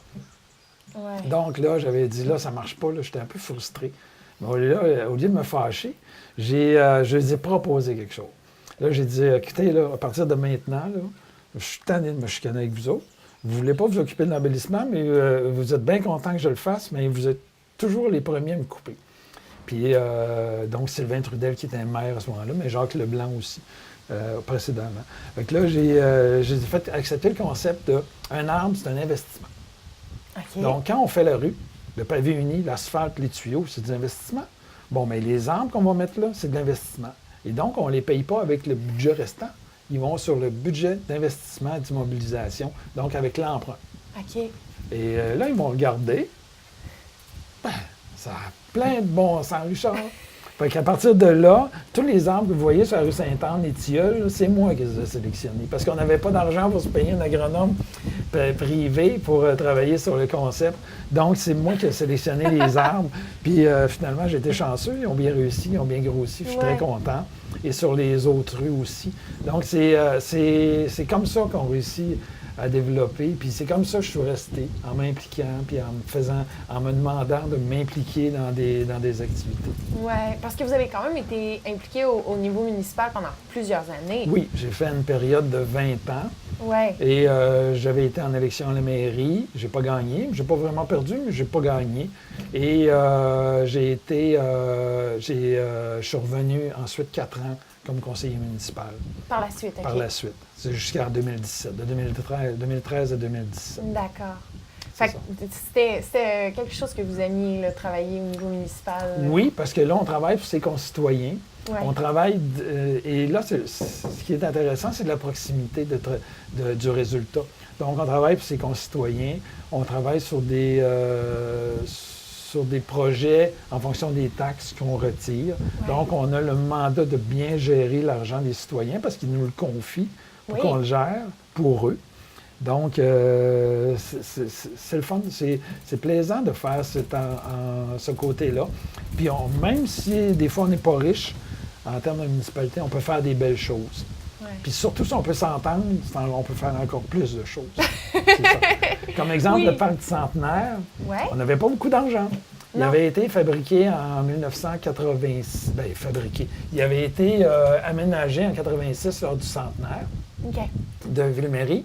Et je me rappelle, Brian Mulroney était venu, puis il y avait différentes personnalités. Mais par la suite, il avait été comme un petit peu abandonné. Ouais. Donc, dans les années 95, j'ai fait un projet. Puis là, j'ai dit, OK, on n'a pas d'argent pour le faire. Donc, messieurs les conseillers, il n'y avait pas de dames, là, mais messieurs les conseillers, vous allez vous impliquer physiquement. Ça fait qu'on a acheté tous les plants, les arbres, etc. Et on a été pendant 2 jours, 3 jours avec les employés municipaux, on a planté tous les arbres dans le parc. Donc, tous les lilas que vous voyez de chaque côté des escaliers, c'est les conseillers municipaux eux-mêmes qui ont planté ces arbres-là. C'est ça, avec la pépiniériste du temps qui était René Lauzon, c'est lui qui avait vendu les arbres. Et donc, mais tout le monde s'est impliqué, les employés, les conseillers, etc. Donc, on a pallié le fait qu'on avait moins d'argent. Bien, on a fait le travail nous-mêmes. Finalement, tout le monde était content. Oui, c'est ça. Ça a été une belle activité, puis qui a laissé des traces par après, comme le plancher de spectacle que l'on a en bas au Parc du Centenaire. Oui. Bon, bien, c'est nous qui avons fait le plancher, mais on a eu une collaboration avec Rouyn-Noranda, le festival de, pas de musique émergente, mais il y a un gros festival à Rouyn-Noranda. Donc, eux, ils changeaient de scène. Okay. Donc, on a ramassé leur équipement, leur pavillon là, qui monte, qui descend, là, la toiture. Ouais. Donc, on a ramassé leur équipement pour presque rien. Oh, wow! C'est comme ça. On peut faire. C'est ça. Il faut être opportuniste, il faut être à l'avant-garde. Puis, je pense que quand on a une bonne équipe, ça aide. Oui, tout à fait. Parce que vous avez toujours été bien entouré. Ces projets-là, ça a toujours été du travail d'équipe. Ah, bien, absolument. Absolument. Ouais. Tout seul, on peut faire un pas ou deux. Là. En équipe, on peut faire des kilomètres. Ouais. Je peux vous dire ça. Mais c'est intéressant, par exemple, de voir que vous étiez aussi actif. Parce que c'est plutôt rare maintenant de voir des conseillers qui vont mettre l'épaule à la roue, comme on dit, là, qui vont faire autre chose que... Je sais pas. C'est moins la tendance, on dirait, aujourd'hui, non? Je peux pas parler pour les autres. Je dirais que oui, ça dépend des individus. Ouais. Ça dépend des municipalités aussi qui sont intéressées à faire bouger des choses. Mais en tout cas, à ce moment-là, on était... Vous étiez très plus impliqués, c'est ça. Je peux parler de notre groupe à nous, où on était très impliqués, puis certains plus que d'autres, mais on ne fait pas les choses pour être... on ne développe pas des choses pour être égal, tout le monde. On y va en fonction de nos croyances puis de notre disponibilité, etc. Moi, je n'étais pas là pour juger. J'avais des idées, j'avais de l'énergie, ça fait que je le faisais du mieux que je pouvais. Vous vous êtes impliqué auprès de la Foire gourmande, des marchés publics, de plein d'autres choses. Voulez-vous m'en parler un petit peu? Ben oui, je peux vous en parler du Festival des saines habitudes de vie. Aussi, c'est vrai. On dirait qu'une fois que c'est lancé, on dirait que la roue tourne. On ne se pose plus de questions nécessairement sur... ça s'intègre à l'intérieur des activités. Donc, la Foire gourmande, entre autres, j'ai été l'initiateur avec d'autres personnes, mais j'ai été initiateur parce que ça venait d'un besoin des producteurs de vendre nos produits. Ouais. Donc, j'avais du vin, donc c'était pas facile. Le marché public avait tombé. C'était pas facile d'être dans l'action et de réussir à faire de la commercialisation. Ouais. Puis, j'avais un ami, Josée de Grandmont, qui a été présidente de l'Ordre des agronomes par la suite. Mais j'avais une amie à Montréal qui, elle, travaillait pour l'établissement des Fêtes gourmandes de Montréal. Donc, et c'était un concept sur l'île, c'est dans le Vieux-Montréal. Et c'était un concept très intéressant. J'avais rencontré Josée. Puis j'avais dit, puis elle m'avait expliqué comment ça fonctionnait, puis tout le kit, puis comment s'organiser. Fait que j'étais revenu, puis j'en avais parlé à quelques producteurs, puis qui avaient tous été intéressés de dire on y va. Et c'est là qu'on a lancé la première foire gourmande. J'en ai parlé à Lynn, à Bernard, et qui sont des entrepreneurs, ces gens-là. Ouais. Donc, ça a comme créé un effet de fusion, puis on a lancé la première foire gourmande. Après la première année, moi, là, c'était trop un peu pour mes capacités avec les enfants. Donc, j'ai débarqué du comité. Mais Lynn, on voit, est encore là. Elle a su donner un élan. Il y a d'autres personnes aussi, dont Normand Olivier, dont, Provigo, Denis Nollet, qui a été président, etc. Donc, qui a été capable de donner de l'élan à la foire. Puis Lynn, elle a repris, elle a continué le flambeau. Puis je trouve ça tout à leur avantage. Je lève mon chapeau. Parce qu'ils ont su continuer puis créer quelque chose. À partir de la première édition, ils ont su bonifier puis créer quelque chose de vraiment super. Oui, tout puis à pour fait. le milieu. Ouais. C'est ça. Parce que vous, avec vos produits aussi, vous participez, vous avez presque toujours participé, en fait, oui, depuis la première édition. J'ai sauté une année seulement. C'était l'année 2016. Il y avait eu, c'est ça pour différentes raisons, mais là, on voulait prendre une pause, puis se positionner par rapport à la foire, etc. Puis on est revenu en 2017, puis on va continuer. Ouais. C'est une belle activité, puis je crois qu'il faut la supporter. Donc, on va mettre les efforts nécessaires à continuer comme vignoble ou comme entreprise à s'impliquer, en tout cas, comme participant à la foire. Ouais. Puis, dans les autres activités, aussi, on vient à force d'être dans les activités comme ça, puis on vient comme organiser. On vient comme organiser, on a un réseau de contacts, et c'est là que, tout à l'heure, je vais parler du marché public, mais là, je vais parler du Festival des saines habitudes de vie. Oui. Bon, Festival des saines habitudes de vie. Annie Bisson, j'étais conseiller à la municipalité. Annie Bisson, elle me parle elle vient comme par hasard, elle me parle qu'elle a été à un triathlon à North Bay, puis qu'elle a aimé ça, puis avec son chum Olivier Delavaux, puis bon, OK, puis là, elle me dit, ça serait le fun qu'on ait ça au Témiscamingue, tu sais. Ouais. Ben, j'ai dit, c'est quoi qui t'empêche de le faire au Témiscamingue? Ben, c'est compliqué, là, puis c'est difficile, puis là, j'ai dit, non, c'est pas compliqué. Ben, tu commences ça. Ben, je dis, attends un peu, j'ai dit, c'est pas compliqué, là. J'ai dit, si t'es d'accord, là, j'ai dit, on va créer un comité. Il faut créer un comité. Puis j'ai dit, on peut pas, t'hésites à partir de ça tout seul. Moi, je connais rien dans les triathlons puis dans ces compétitions-là. Ouais. mais j'ai dit, il y a moyen de s'entourer. Puis j'ai dit, on va trouver des personnes compétentes. Moi, je suis bon en financement. Je peux travailler à le financer, mais c'est pas moi qui va aller comme gérer les affaires de triathlon, là, puis tu sais, fait que, c'est ça, j'étais bon dans les sports quand j'étais jeune, j'ai déjà couru, je suis très bon en natation, mais c'est pas moi qui va aller faire ça. Donc, de fil en aiguille, il a dit, ben c'est correct. Fait que là, on a créé un comité de départ pour le lancer, avec Alain Guimond, qui travaillait à la ville de Ville-Marie à ce moment-là, comme agent de développement. Il y avait Aline Beauregard. Là, j'oublie une couple de personnes. Désolé, mesdames et messieurs. Là, la mémoire ne revient pas. Mais de là, on l'a lancé, la première édition. Puis on s'est créé nos BNL en même temps, qui s'appelle le Triathlon de Ville-Marie, Triathlon Ville-Marie. Bon, on a fait des triathlons au début. Puis on a eu une belle aide de Val-d'Or, parce qu'il y avait un triathlon. Puis les 2 premières éditions, le monsieur de Val-d'Or, il partait avec son camion, sa remorque, il s'en venait ici, puis bénévole, puis tous ses équipements, puis let's go, on partait. Oui.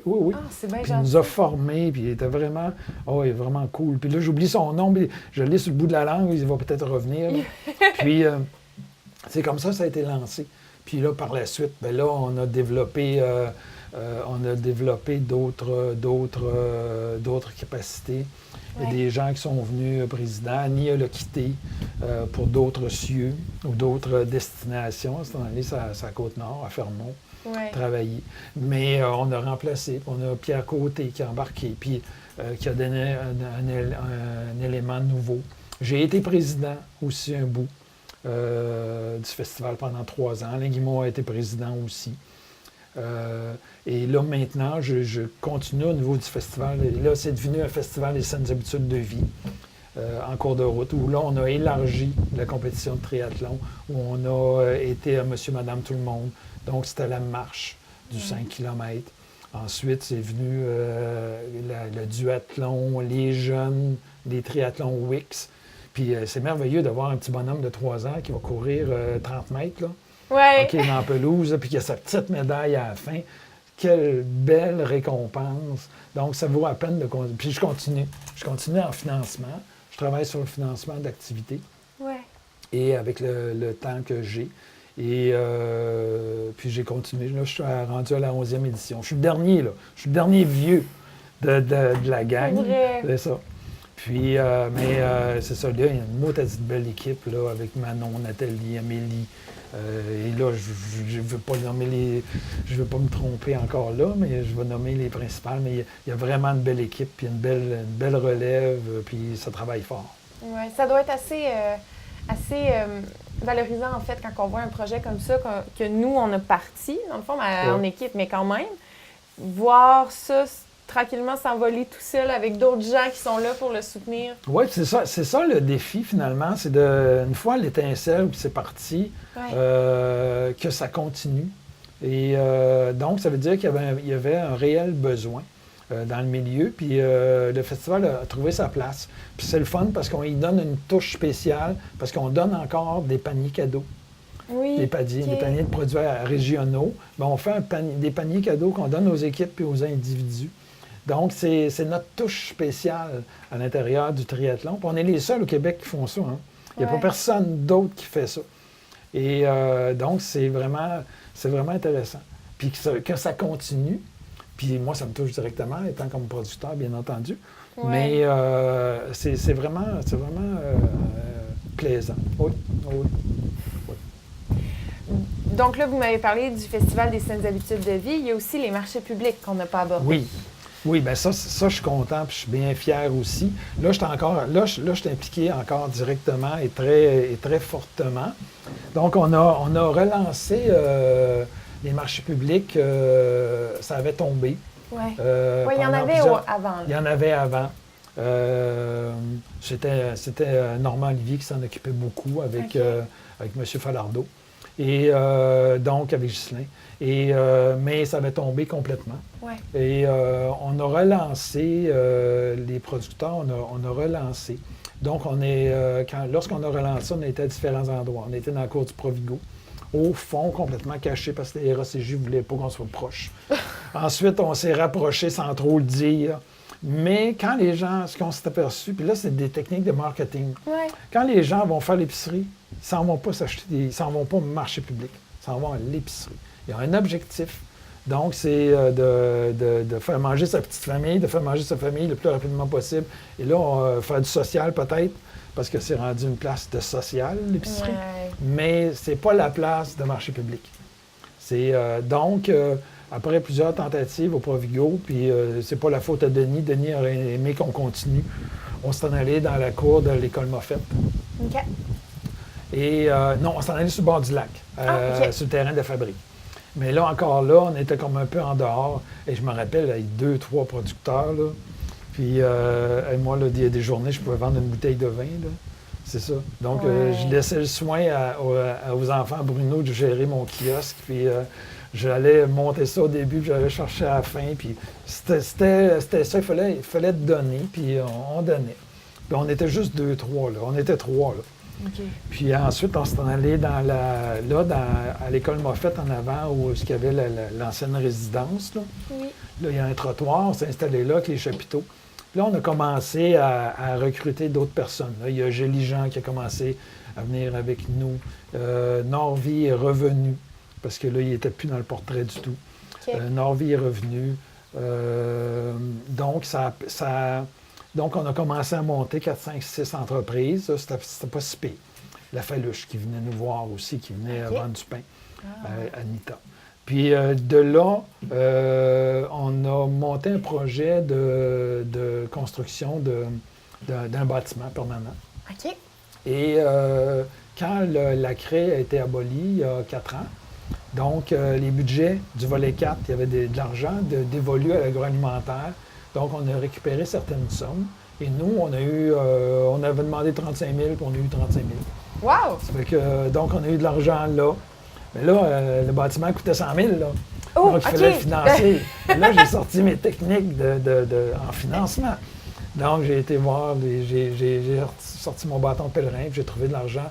On a réussi à financer complètement le bâtiment par des commandites et tout le kit. Donc, on n'a pas eu besoin d'aller en emprunt. Okay. Donc, collaboration avec la Ville de Ville-Marie qui nous loue le terrain sur 50 ans avec un budget de 20 000, 35 000 du volet 4 de la CRE. On a eu 15 000 de Desjardins. On a eu 10 000 de la MRC, 12 000 de Financement agricole Canada. Donc, avec tout ça, on a comme réussi à boucler notre projet de 100 000. Actuellement. Donc, on est prêt à passer à la phase 2. Là, on regarde de déposer un projet, mais l'ensemble des marchés publics de la région, on s'est regroupé. On a une petite association, on se réunit une fois par année. Et là, on veut déposer des projets de développement de marchés publics. Donc, Rouyn-Noranda a un projet de gros bâtiments, un peu comme Val-d'Or. Val-d'Or a bénéficié justement du volet 4 de la CRE. Ils ont eu 400 000 du volet de la CRE sur un projet de 1 700 000, je me trompe pas. Donc, c'était correct, c'était bien. Et donc, je suis président du marché public de Rouyn aussi. Oui. Donc, je travaille sur le projet de construction de bâtiments là-bas. Mais comme à Rouyn, on a une permanence, c'est beaucoup moins prenant qu'à Ville-Marie. À Ville-Marie, on est tous bénévoles, fait qu'il faut tout faire. Donc, c'est correct. C'est un autre défi. C'est un autre défi. Puis, mais c'est ça, on veut faire notre volet 2 avec un plancher en pavé uni à l'intérieur, des murs brise-vent, des choses comme ça. Puis, peut-être une petite cuisine. On avait un entrepôt. Puis là, on regarde peut-être pour une espèce de cuisine collective, on ne sait pas encore. Okay. Mais ça va dépendre des subventions, des aides financières du gouvernement du Québec et des autres aides potentielles. Ouais. Et on va aller avec notre budget parce qu'on n'est pas riche. Là. Nous, on arrive. Hein. Dans notre budget annuel, là, on n'accumule pas d'argent. À Ville-Marie, ce qu'on ramasse d'une main, on le dépense de l'autre. Puis c'est correct. À la fin de l'année, il nous reste peut-être autour de 1 000 $ pour réussir à relancer l'autre année. C'est bien correct parce qu'on n'a pas de salaire, on ne payera pas. Puis c'est correct comme ça. Ouais. À Rouyn-Noranda, on se paye une permanence. Ouais. On a, en collaboration avec la SADC, on se paye une permanente qui gère le marché public de Rouen, qui gère différents projets aussi. Mais là, c'est différent. C'est beaucoup plus gros. On parle de 25 exposants. Puis, tandis qu'à Ville-Marie, on parle de 8 exposants. Oui, vous êtes rendu à 8 maintenant. Oui. Le salon a encore continué 8, 10, oui. à grandir. Oui, c'est vrai. Dans tout ça, il n'y a pas rien que le côté du bâtiment, la construction, etc., qu'on a terminé il y a 2 ans. Mais non, là-dedans, il y a le recrutement d'entreprises. Donc, c'est bien beau d'avoir un marché public, mais quand tu es 3-4 à l'intérieur, ça ne marche pas. Donc, il faut recruter des entreprises. C'est moins intéressant pour les gens d'aller voir, disons. Fait que l'an passé, on était 8-10. Il y a eu des périodes où on tombait à 4-5. Mais cette année, on a recommencé, on est à 8-10. Puis là, il faut juste que les gens s'ajustent en fonction des quantités qu'ils vont emmener. Parce que là, souvent, ils sont dévalisés avant la fin du marché. Comme le dernier marché, à 5 heures, on était 3, là. Parce que tout le monde est parti, il n'y avait plus rien à vendre. Fait que là, c'est beau, là. Richard, il n'a rien dit. Mais la prochaine fois, là, je pense que là, on va commencer à sortir le bâton et dire, mais là, il faut que vous organisiez pour avoir du stock. Parce qu'un marché, c'est pas rien qu'un marché de 2 heures, là. Faut que, si on dit qu'on est ouvert de midi à 5 heures, il faut avoir des produits pour de midi à 5 heures. Oui, c'est clair. Puis on s'est doté, si on continue dans les marchés, on s'est doté d'un réseau. Donc on essaie de ne pas se vampiriser un et l'autre, mais de travailler en collaboration. C'est pour ça le projet commun de déposer des projets parce que c'est Desjardins qui m'a contacté et j'ai emmené l'idée aux autres marchés publics, puis ils ont tous dit oui, on embarque, parce qu'il y a un fonds de développement de Desjardins sur lesquels, quand c'est régional, on peut aller chercher de l'argent. Donc, c'est là-dessus qu'on va aller. Et donc, Madame Parent, Chantal Parent de Ville-Marie m'a contacté. Je venais parler aux autres, tout le monde est d'accord. Fait qu'on va déposer, Puis, comme je mentionnais, on travaille ensemble, on essaie de ne pas se vampiriser. Donc, le jeudi, c'est Amos et Ville-Marie en même temps. Mais comme c'est à 3 heures de route, Amos, c'est pas une compétition directe, là. Non, c'est ça. C'est ça. Vendredi, c'est Palmarol. Le samedi, c'est Malartic et Rouyn-Noranda. Là, c'est un petit peu plus proche, là, mais en tout cas, on a essayé de négocier, mais ça n'a pas fonctionné. Puis, le dimanche, c'est Val-d'Or. Donc, ça permet aux producteurs qui le veulent de faire une tournée et de faire le tour des marchés pour être capable de vendre sur une large diffusion. Oui, c'est clair. Tandis que s'ils étaient tous en même temps, la même journée, bien là, il faut que tu choisisses des endroits où tu vas vendre tes produits. Puis pour les gens aussi qui veulent acheter, là, je m'en vais où? C'est ça. S'il faut que je décide, si j'ai plus il n'y a plus la même diversité dans les marchés. C'est ça. Si les marchés s'entre-vampirisent, comme vous dites, c'est bien dit. Puis ça permet aux clients aussi, exemple, des gens qui viennent au vignoble visiter le vignoble, qui achètent des produits, bien là, ils te demandent où je peux racheter tes produits. Tu sais, dans un mois, dans 2 semaines, là, tu peux lui dire, regarde, ils sont de Val-d'Or, tu dis, bien, je suis à Val-d'Or toutes les 2 semaines. Nous, on fait les marchés, on fait la tournée aux 2 semaines. Donc, OK, c'est correct, je n'avais pas pensé, oui, je vais y aller. Tu sais, là, ça permet une diffusion, puis d'assurer un suivi aussi aux ventes. Oui, tout à fait. Puis, les marchés publics, ça ne doit pas fonctionner à l'année, ces affaires-là. C'est quelle période de temps environ? Non, la plupart, c'est en fonction surtout des légumes de saison, dans l'horticulture légumière. Donc, on parle de fin juin à aller jusqu'à la fin septembre. Ah, d'accord. À Val-d'Or sont un peu plus osés. Eux autres aussi, ils ont une permanente qui s'occupe du marché. Donc, c'est un peu plus facile. Eux, ils sont un peu plus osés, puis ils ont un bâtiment interne. Donc, on peut regrouper 14 entreprises, je pense, à l'intérieur de petites sections fermées. Donc, ils ont fait un marché de Pâques cette année, puis ils font des marchés de Noël aussi, dehors et à l'intérieur. Oui. Puis à Rouyn-Noranda aussi, on fait des marchés de Noël. On fait un gros marché de Noël à Rouyn-Noranda, à l'Agora des Arts et au Petit Théâtre du Vieux-Noranda, et dehors. Et l'année dernière, il a fait beau à Noël, il avait fait froid, puis ça a été doux à Noël. Ah, il y a eu du monde, puis les gens étaient heureux. C'était le fun de voir ça. Oui, ça devait être une belle journée. Oui. Quand la température est de votre côté en plus. C'est ça. Ben oui, là, il faut voir ça, parce que c'est arrivé du moins 30 aussi. C'était moins drôle. Oui, tout à fait. Vous êtes président des marchés publics, mais vous êtes aussi... Vous êtes impliqué aussi sur le réseau Biblio. Ça, on n'a pas parlé encore. Oui, c'est vrai. Oui, au niveau du réseau biblio, c'est lorsque j'étais conseiller municipal. Oui. Donc, la bibliothèque était pendant des années, a été mon dossier. La bibliothèque de Ville-Marie en tant que telle. Ville-Marie de Mel-Ouest. Oui. Et la bouquine. Donc, le rôle du conseiller est beaucoup plus de voir au développement des budgets, des demandes spéciales, etc. Oui. Puis, Alain Guimond, qui était président du réseau biblio, avait réussi à me convaincre d'aller siéger sur le CA régional. OK. Fait que, il voulait que lui quittait, il aurait voulu que je sois président, mais en bon français, j'ai choqué. OK. C'est ça. Et là, je trouvais ça un peu, me trouvais pas assez compétent pour devenir président du réseau biblio à ce moment-là. Il faut dire qu'on a une équipe très forte. Okay? Dans le réseau biblio? Dans le réseau biblio. Ouais. Notre DG, Louis Dallaire, est un homme d'une très grande compétence, d'une très grande gentillesse aussi, d'une très grande compétence. Et son équipe, c'est d'une très grande compétence. Ouais. Donc, je me trouvais comme pas assez fort pour prendre la présidence. Et ça a donné que Réal de Matagami, lui a décidé qu'il sautait sur l'occasion. Fait que c'est correct, ça s'est fait comme ça la première année.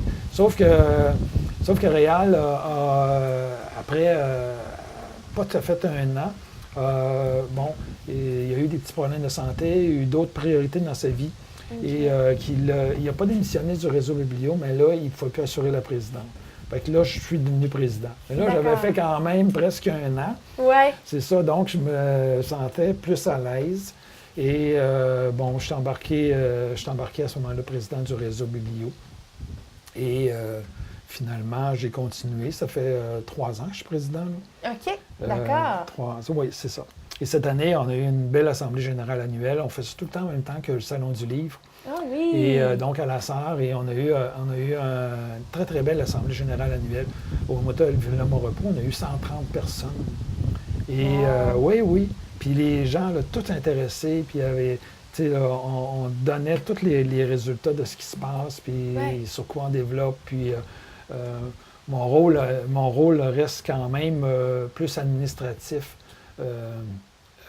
Non, pas plus administratif. Plus comme, moi, je me vois plus comme le garant, surtout qu'on développe beaucoup dans le Grand Nord actuellement, plus comme le garant des ententes avec les municipalités. Okay. Donc, de ne pas dévier de notre mission première, puis de laisser la technique aux gens qui sont bons en technique, comme Louis,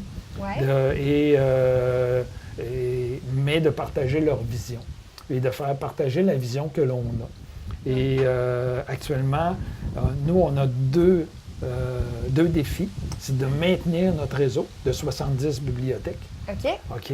Donc, et le réseau biblio s'adresse aux 0 à 5 000 de population. Dès qu'on a plus que 5 000 de population, on tombe dans un autre réseau qui n'est pas le réseau, le réseau des bibliothèques publiques du Québec, qui est un autre nom. Eux aussi ont des aides financières, mais c'est une autre gang. Ouais. C'est un autre groupe. Et donc, nous, on est beaucoup plus rural. Donc, c'est de maintenir notre tissu rural. OK? Et on fait du développement actuellement. Et de s'assurer que le développement ne se fait pas au détriment de notre réseau actuel. Okay. Donc, moi, je pense que j'ai bien réussi. J'ai bien réussi à passer le message. Je crois que tout le monde en est bien conscient. Ouais. Donc, on vend notre expertise comme un réseau dans le Grand Nord, aux communautés Innu et Cri. Okay. Et ça va bien. Ah oui. Ça va bien, ça va au-delà de nos espérances. Donc, nous, on est des spécialistes. Puis, on leur achète des livres en Cri ou en Innu, en anglais et en français. Et comme c'est loin, on fait pas d'échange de livres. On leur laisse les livres qu'on achète. Okay. On les prépare, on les code. Dans l'entente, on lui vend des ordinateurs, on les assure le suivi, des suivis techniques, on fournit les logiciels, puis ils ont des besoins de formation, on va les former, on va leur donner, comme on fait n'importe quelle autre bibliothèque. Donc, on vend nos services de spécialistes, puis au coût qui nous coûte. Puis, je crois que c'est plus économique que ce qu'ils avaient avant, avec beaucoup plus de qualité en termes de services. Puis, donc c'est ça, vous êtes retraité maintenant. L'Ordre des agronomes? L'Ordre des agronomes aussi, oui, tout à fait. Si tu veux que je t'en parle un peu? Oui, tout à fait. Okay. Allez-y. Ça me fait plaisir. Oui. Mais ça fait combien de temps, l'Ordre des agronomes? L'Ordre des agronomes, ça fait 8 ans que je suis président régional de Abitibi-Témiscamingue. Et pourquoi je suis intéressé d'en parler, c'est qu'on n'a pas un gros nombre d'agronomes en Abitibi-Témiscamingue. On est à peu près entre 45 et 50, tout dépendant des périodes.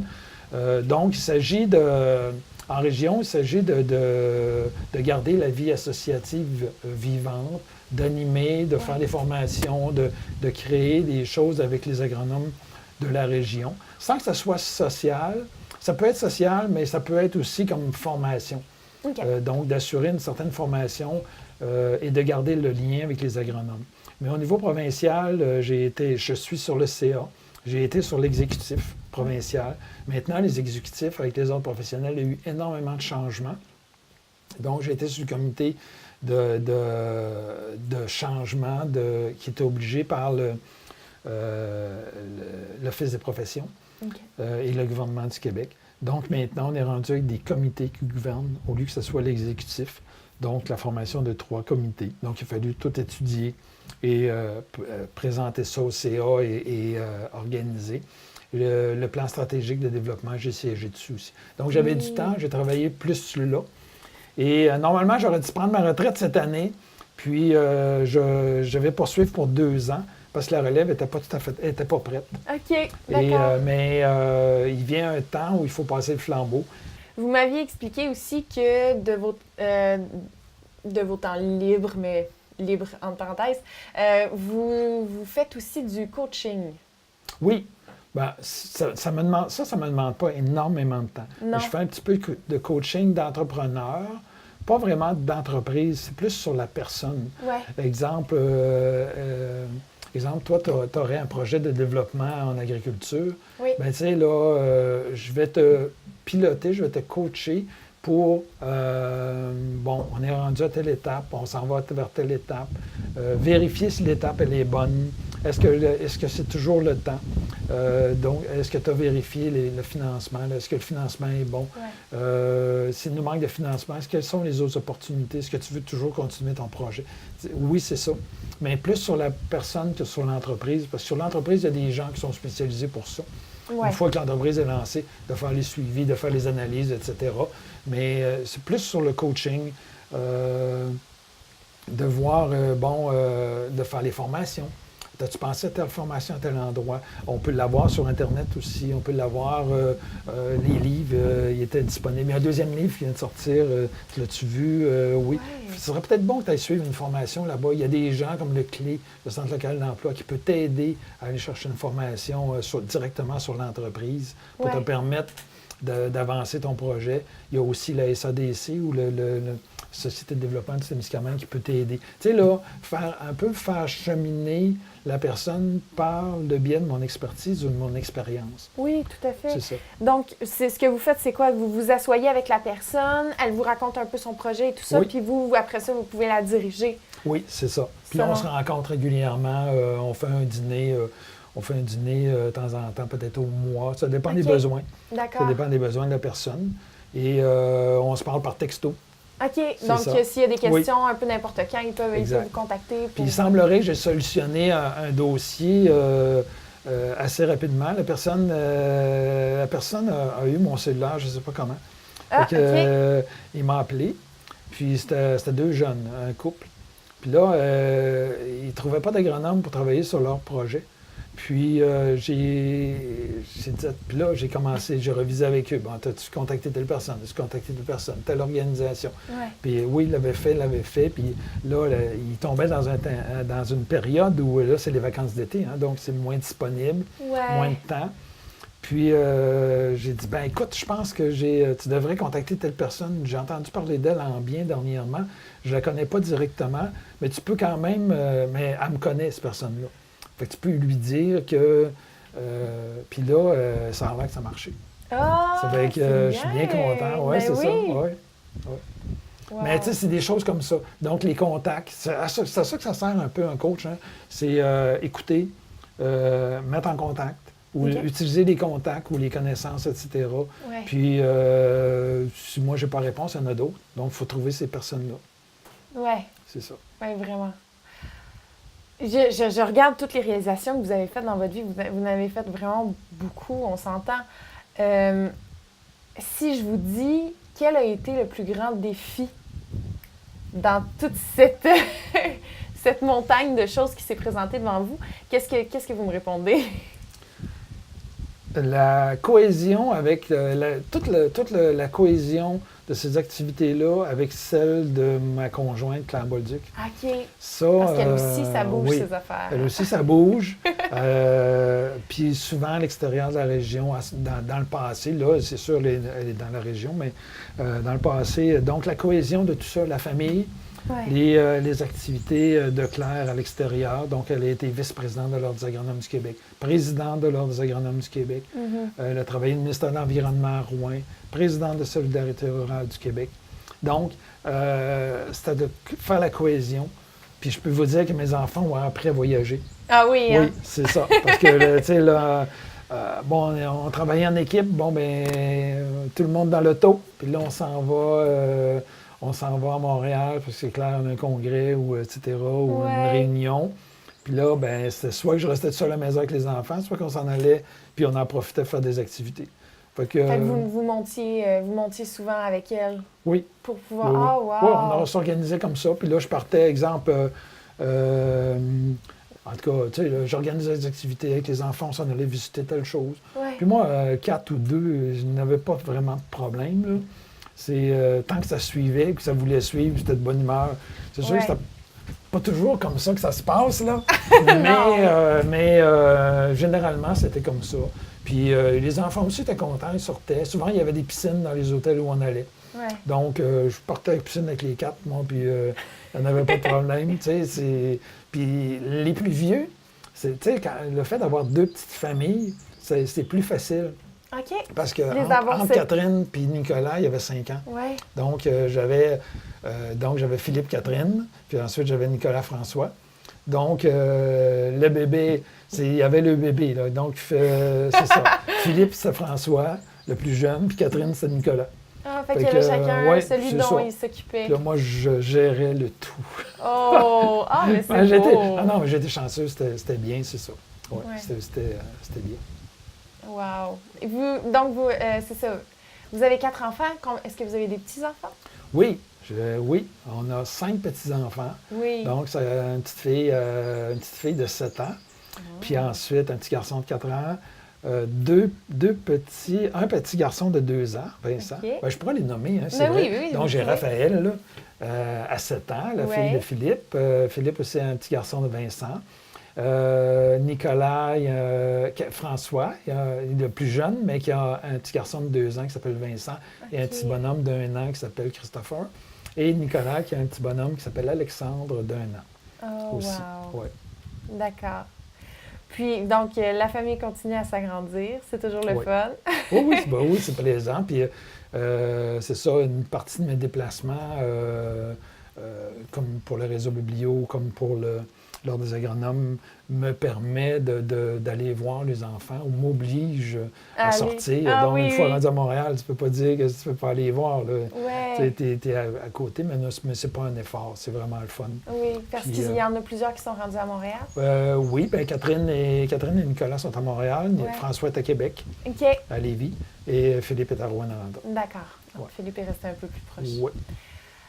Lorsque vous les regardez, là, vos enfants, vos petits-enfants et tout ça, est-ce que... C'est certain que lorsque vous avez eu des enfants, vous vous êtes dit, moi, il y a ces valeurs-là que je veux leur laisser en héritage. Lesquelles que vous vous rendez compte que vous avez réussi à leur donner? Qu'est-ce que... Oui, c'est un bon point. Mais je te répondrai rapidement la même implication que je peux avoir eue au niveau des enfants de la famille. Oui. Je regarde Nicolas, qui est complètement gaga de son petit garçon, Alexandre. François, avec ses 2 gars qui jouent comme moi, quand je jouais avec les enfants, les 4, on faisait des bagarres dans le salon. Avec les 4, même chose. Je vois Philippe, avec ses enfants sont un peu plus vieux, mais Philippe avec... qui a Raphaël qui est rendu en deuxième année cet automne. Ouais. Et Julien qui va commencer bientôt. Et c'est ça, c'est de voir l'implication de mes enfants, puis même Catherine qui n'a pas d'enfants, mais qui est folle, qui est folle des petits-enfants, qui les adorent. Tu sais. Ouais. Puis elle va voir à Québec, elle va voir François quasiment tous les mois. Tu sais. je suis à peu près moi, elle va voir les deux petits gars, là, elle ne va pas voir François ni Véronique. Là. Puis, donc, c'est de voir l'amour des enfants, l'amour de développer des choses, de présenter des choses. Ouais. Ouais. D'avancer. Ouais. Ouais. Puis de s'impliquer dans la famille. Tout à fait. Ouais. Donc, vous êtes installé au Témiscamingue. Est-ce que vous vous souvenez à peu près l'année? Lorsque vous avez déménagé à Ville-Marie pour la première fois? Bien, en avril 1980. 1980. Ouais. Et vous êtes encore résident de Ville-Marie aujourd'hui? Oui. Lorsque vous regardez comment ça s'est développé depuis que vous êtes ici et tout ça, si on parle un peu du futur de la région, comment est-ce que vous voyez l'avenir de la région du Témiscamingue? Moi, je crois que le Témiscamingue a tout pour avoir un bel avenir. Oui. OK? Il y a vraiment tout. Il y a tous les éléments. Mais l'élément... Attention à ce que je vais dire, pour ne pas froisser la susceptibilité des gens, mais c'est les gens. C'est de la manière que les gens vont prendre en main leur développement. Je crois qu'on ne peut plus se permettre de dire non à tout. Ouais. Je crois qu'actuellement, c'est ma vision, là, oui. mais je crois qu'actuellement, dans les projets, il faut être assez mature pour être capable de s'asseoir ensemble, tout le monde, puis de dire, OK, moi, je suis exemple environnementaliste. Ce qui me dérange dans ce projet-là, c'est telle chose. Pas de dire non, j'en veux pas. Ouais. C'est donc de voir à telle chose, qu'est-ce qui me dit, comment vous allez protéger mon environnement. Moi, je suis agronome. C'est de dire, OK, agronomiquement, je trouve que votre projet, au lieu de dire non, agronomiquement, il ne se peut pas. Ouais. Au lieu de dire, agronomiquement, il me semble qu'il y a des lacunes dans votre projet. Qu'est-ce que vous allez faire pour, agronomiquement, me démontrer que ça va être durable, votre projet va être durable pour le futur? Ouais. Que vous allez contrôler les odeurs, exemple, ou comment vous allez faire que ça va être durable. Et donc, de voir aussi l'autre côté, le constructeur ou l'économiste ou la personne qui agit en développement économique, que lui aussi, c'est oui, vous allez emmener de l'argent, vous allez emmener mais pas à n'importe quel prix. Mais si on est capable de tous s'asseoir ensemble, puis de s'entendre sans que ça prenne 50 ans, mais qu'on puisse s'entendre ensemble pour que ça prenne un temps correct, moi, je pense qu'on est gagnant. On peut être gagnant à court et moyen terme, même pas à long terme, à court et moyen terme, on peut être gagnant si on est capable de s'asseoir et de discuter sur les mêmes bases. Donc, vraiment, de plus s'ouvrir à la discussion, là, parce qu'il y a vraiment comme une réticence, en fait, devant les nouveautés, en fait. Une réticence devant le changement. C'est ça, devant les nouveautés. Je prends l'exemple de la production porcine. Ouais. Bon, la première vague, j'en ai fait partie comme conseiller agricole à ce moment-là, avec Feed-Right. Les premiers engraissements qu'on a mis en place, on a eu juste des levées de bouclier. Ouais. OK, c'était pas bon pour le milieu, c'était pas bon pour le développement, c'était pas bon pour la marde, c'était pas bon pour la senteur, c'était pas bon pour rien, finalement. Oui, il n'y avait aucun avantage. Il n'y avait aucun avantage. Et pire, ça a été très, très, très méchant au niveau des gens. Les gens sortaient, puis ils allaient dans des commerces, puis il y a des gens qui passaient à côté d'eux, puis ils disaient « ça sent le cochon aussi ». OK? Merveilleux. C'est merveilleux. Il y a même une famille...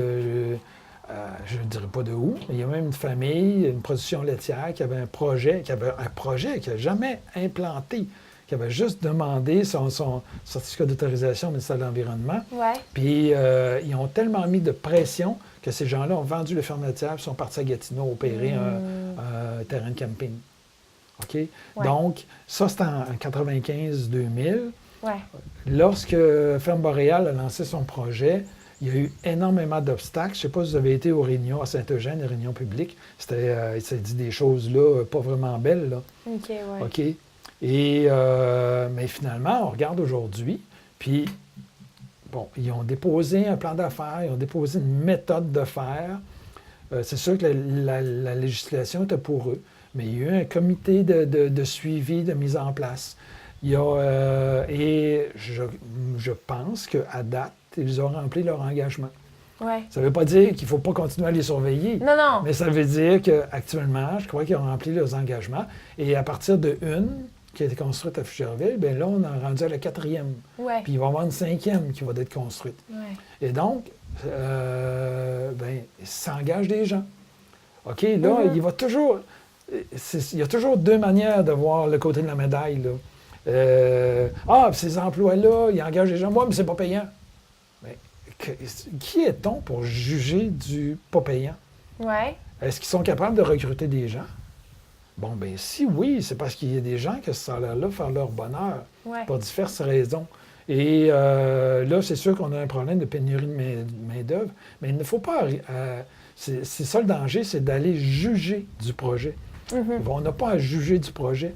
Le projet va juger lui-même. Parce que s'il n'est pas adapté aux conditions du milieu, il va mourir. Ouais. OK? C'est comme le triathlon, je vous ai dit tout à l'heure, la foire gourmande. Si la foire gourmande n'avait pas répondu à un besoin des producteurs, mais à un besoin du milieu, des gens de l'Abitibi-Témiscamingue, mais même du nord de l'Ontario et d'ailleurs, bien, le projet serait mort.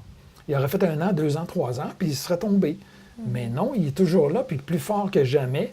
Donc, ça répond à un besoin du milieu. Donc, si l'entreprise privée n'est pas capable de répondre aux besoins du milieu, bien, ils vont mourir.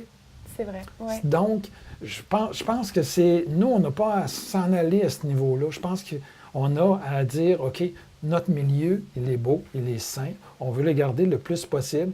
Les impacts zéro, ça n'existe pas. Mais entre le développement de la mine canadienne Malartic, OK? Ouais. OK, le trou béant, géant, etc. Et le Témiscamingue tel qu'on le connaît là, bien, on a une marge. Là. Oui, définitivement. Là, on n'est pas obligé de faire ça, mais on n'est pas obligé d'avoir zéro. Ouais. Et c'est un peu, dans le fond, c'est ça. C'est ça qu'il faut regarder. Puis je pense que si les gens sont capables de se parler à ce niveau-là, on va être gagnant, là. Ouais. Puis je pense que c'est la job de Claire. Mais c'est la job de notre préfet de réussir à nous emmener là. Mais moi, comme intervenant, je vais essayer d'être positif dans mon développement de milieu. Ouais. Mais c'est certain que le fait qu'il y ait justement un projet, tu sais, on a laissé la place pour laisser un projet se mettre sur pied, tu sais, parce qu'au début, c'était non, on veut pas. Puis là, finalement, ça finit par avoir lieu. Ça va donner plus confiance aux gens pour si jamais un autre projet veut s'en venir sur la table, j'imagine. C'est ça. C'est sûr que les dangers sont toujours là, concernant les esquerres, entre autres, l'eau des esquerres par rapport à la porcherie. Il faut être prudent. Il faut continuer à travailler, puis il faut continuer à exiger des choses. Mais Foucherville nous a démontré, hors de tout doute, que des odeurs, il n'y en a pas. Oui. OK? Donc, puis il y a plein de monde qui passe au camping, qui vont au camping Gillis à côté, puis qui nous confirment qu'il n'y en a pas d'odeur. Donc, dans le fond, ils ont rempli une partie des objectifs. Ouais. Donc, c'est parfait. Donc, il faut juste continuer à assurer le suivi, être impliqué au niveau du développement de l'entreprise. Puis, moi, je suis convaincu que ça va bien aller. L'autre dimension sur laquelle il faut falloir travailler beaucoup, c'est l'immigration. Okay. Puis moi, ma vision de l'immigration, c'est qu'il faut être plus que partie prenante. Il faut vraiment être impliqué. Et l'ensemble de la population. C'est-à-dire qu'il ne s'agit pas rien que d'engager 3-4 personnes qui viennent de l'extérieur. Puis moi, je pense que l'immigration, comme on est une population en déclin, bien, il faut partir. Puis aller s'asseoir avec ces gens-là, puis les rencontrer, puis les dire, moi, j'ai du travail dans les porcheries. Ouais. J'ai du travail dans les champs agricoles. Ouais. J'ai du travail dans les bleuets. Est-ce que vous êtes intéressé? Est-ce que vous êtes intéressé de migrer ici? On a du travail chez Témisco. On a des travails chez Équipement Cardinal. On va vous former. Mais on ne veut pas vous former, vous particiez le même matin. On veut que vous soyez partie prenante de notre communauté. Est-ce que vous êtes intéressé? Moi, je pense que c'est ça qu'il faut faire. Ouais. C'est pas rien d'aller chercher des travailleurs pour venir souder puis qu'ils partent. Je pense qu'il faut qu'il y ait un plus dans notre communauté. Ouais. Puis ce plus-là, c'est en faisant de l'immigration, en s'impliquant, puis en parrainant. Donc, à ce moment-là, on va aller chercher des immigrants à Montréal ou ailleurs et on rencontre les familles. Puis toi, tu vas coacher une famille. OK. Donc, coacher une famille, ça veut dire de faire rentrer dans ta famille. Ouais. Les faire rencontrer. Ça ne veut pas dire de « Ah, OK, salut, t'es arrivé. OK, la première chose le premier party qui arrive, ben là, regarde, moi, il faut que je m'en aille dans ma gang, là, j'ai un party d'amis. Ouais. Ah, c'est parce que, regarde, à partir de maintenant, il faut qu'il soit intégré. Si tu veux l'intégrer, il faut qu'il soit dans tes amis. Il faut qu'il soit même invité à un party de famille. C'est lourd, là. Mais c'est une grosse implication. Oui, mais c'est comme ça qu'on va réussir. Ouais. C'est vraiment comme ça qu'on va réussir. Oui. Si on n'est pas capable... La grosse problématique que je vois actuellement de tous les immigrants qui arrivent illégaux, ouais. OK, on va donner le vrai nom, là, les immigrants illégaux, puis même les autres, c'est qu'actuellement, ils sont accueillis par leur communauté parce qu'ils sont illégaux. On n'a pas de structure de mise en place pour les accueillir. Ouais. Donc, ils s'en vont dans leur communauté haïtienne, dans la communauté guatémaltèque, ouais. OK, parce qu'ils ont passé les frontières. Mais là, ils n'ont pas de place. Fait que ces gens-là, ils sont accueillis. Donc, on donne l'histoire qu'on veut bien leur donner. Donc, c'est des Haïtiens venus d'Haïti à Montréal qui vont donner de l'histoire. Bien sûr, ils ne donneront certainement pas l'histoire de Samuel de Champlain, là. Ouais. OK? Ouais. Ni de Jacques Cartier qui a débarqué, là. C'est ça l'affaire, c'est qu'on ne peut pas leur donner notre histoire. On n'est pas en position de le faire. Tandis que s'ils s'en viennent, puis toi, tu les parraines, ou une autre personne, ou moi, ou d'autres personnes, bien, à ce moment-là, ou un réseau, je dis une personne, ça peut être, normalement, ça serait idéalement 3, 4, 5 personnes qui vont parrainer une famille. Donc, à ce moment-là, là, tu peux parler d'histoire, tu peux parler de précédent, tu peux leur faire vivre c'est quoi l'historique, l'histoire de ta famille, du Témiscamingue, du milieu. C'est comme ça qu'on va les garder, mais c'est comme ça qu'on va garder notre société aussi. Tandis que si on continue comme on est là, on va voir juste la modification de notre société. Ouais. Parce qu'eux arrivent, ils n'ont pas d'histoire. Donc, ils vont se fabriquer une histoire à partir de ce qu'ils ont. Puis on le voit très bien avec Slave, là. Ouais. OK? Ça fait 15 ans que Betty Bonifaci elle chante Slave. Puis des chansons. Puis là, tout d'un coup, il y a quelqu'un qui se réveille et dit « Ah! C'est une blanche, elle n'a pas le droit de chanter des chansons de noir. » Bien, voyons donc, c'est quoi cette histoire-là?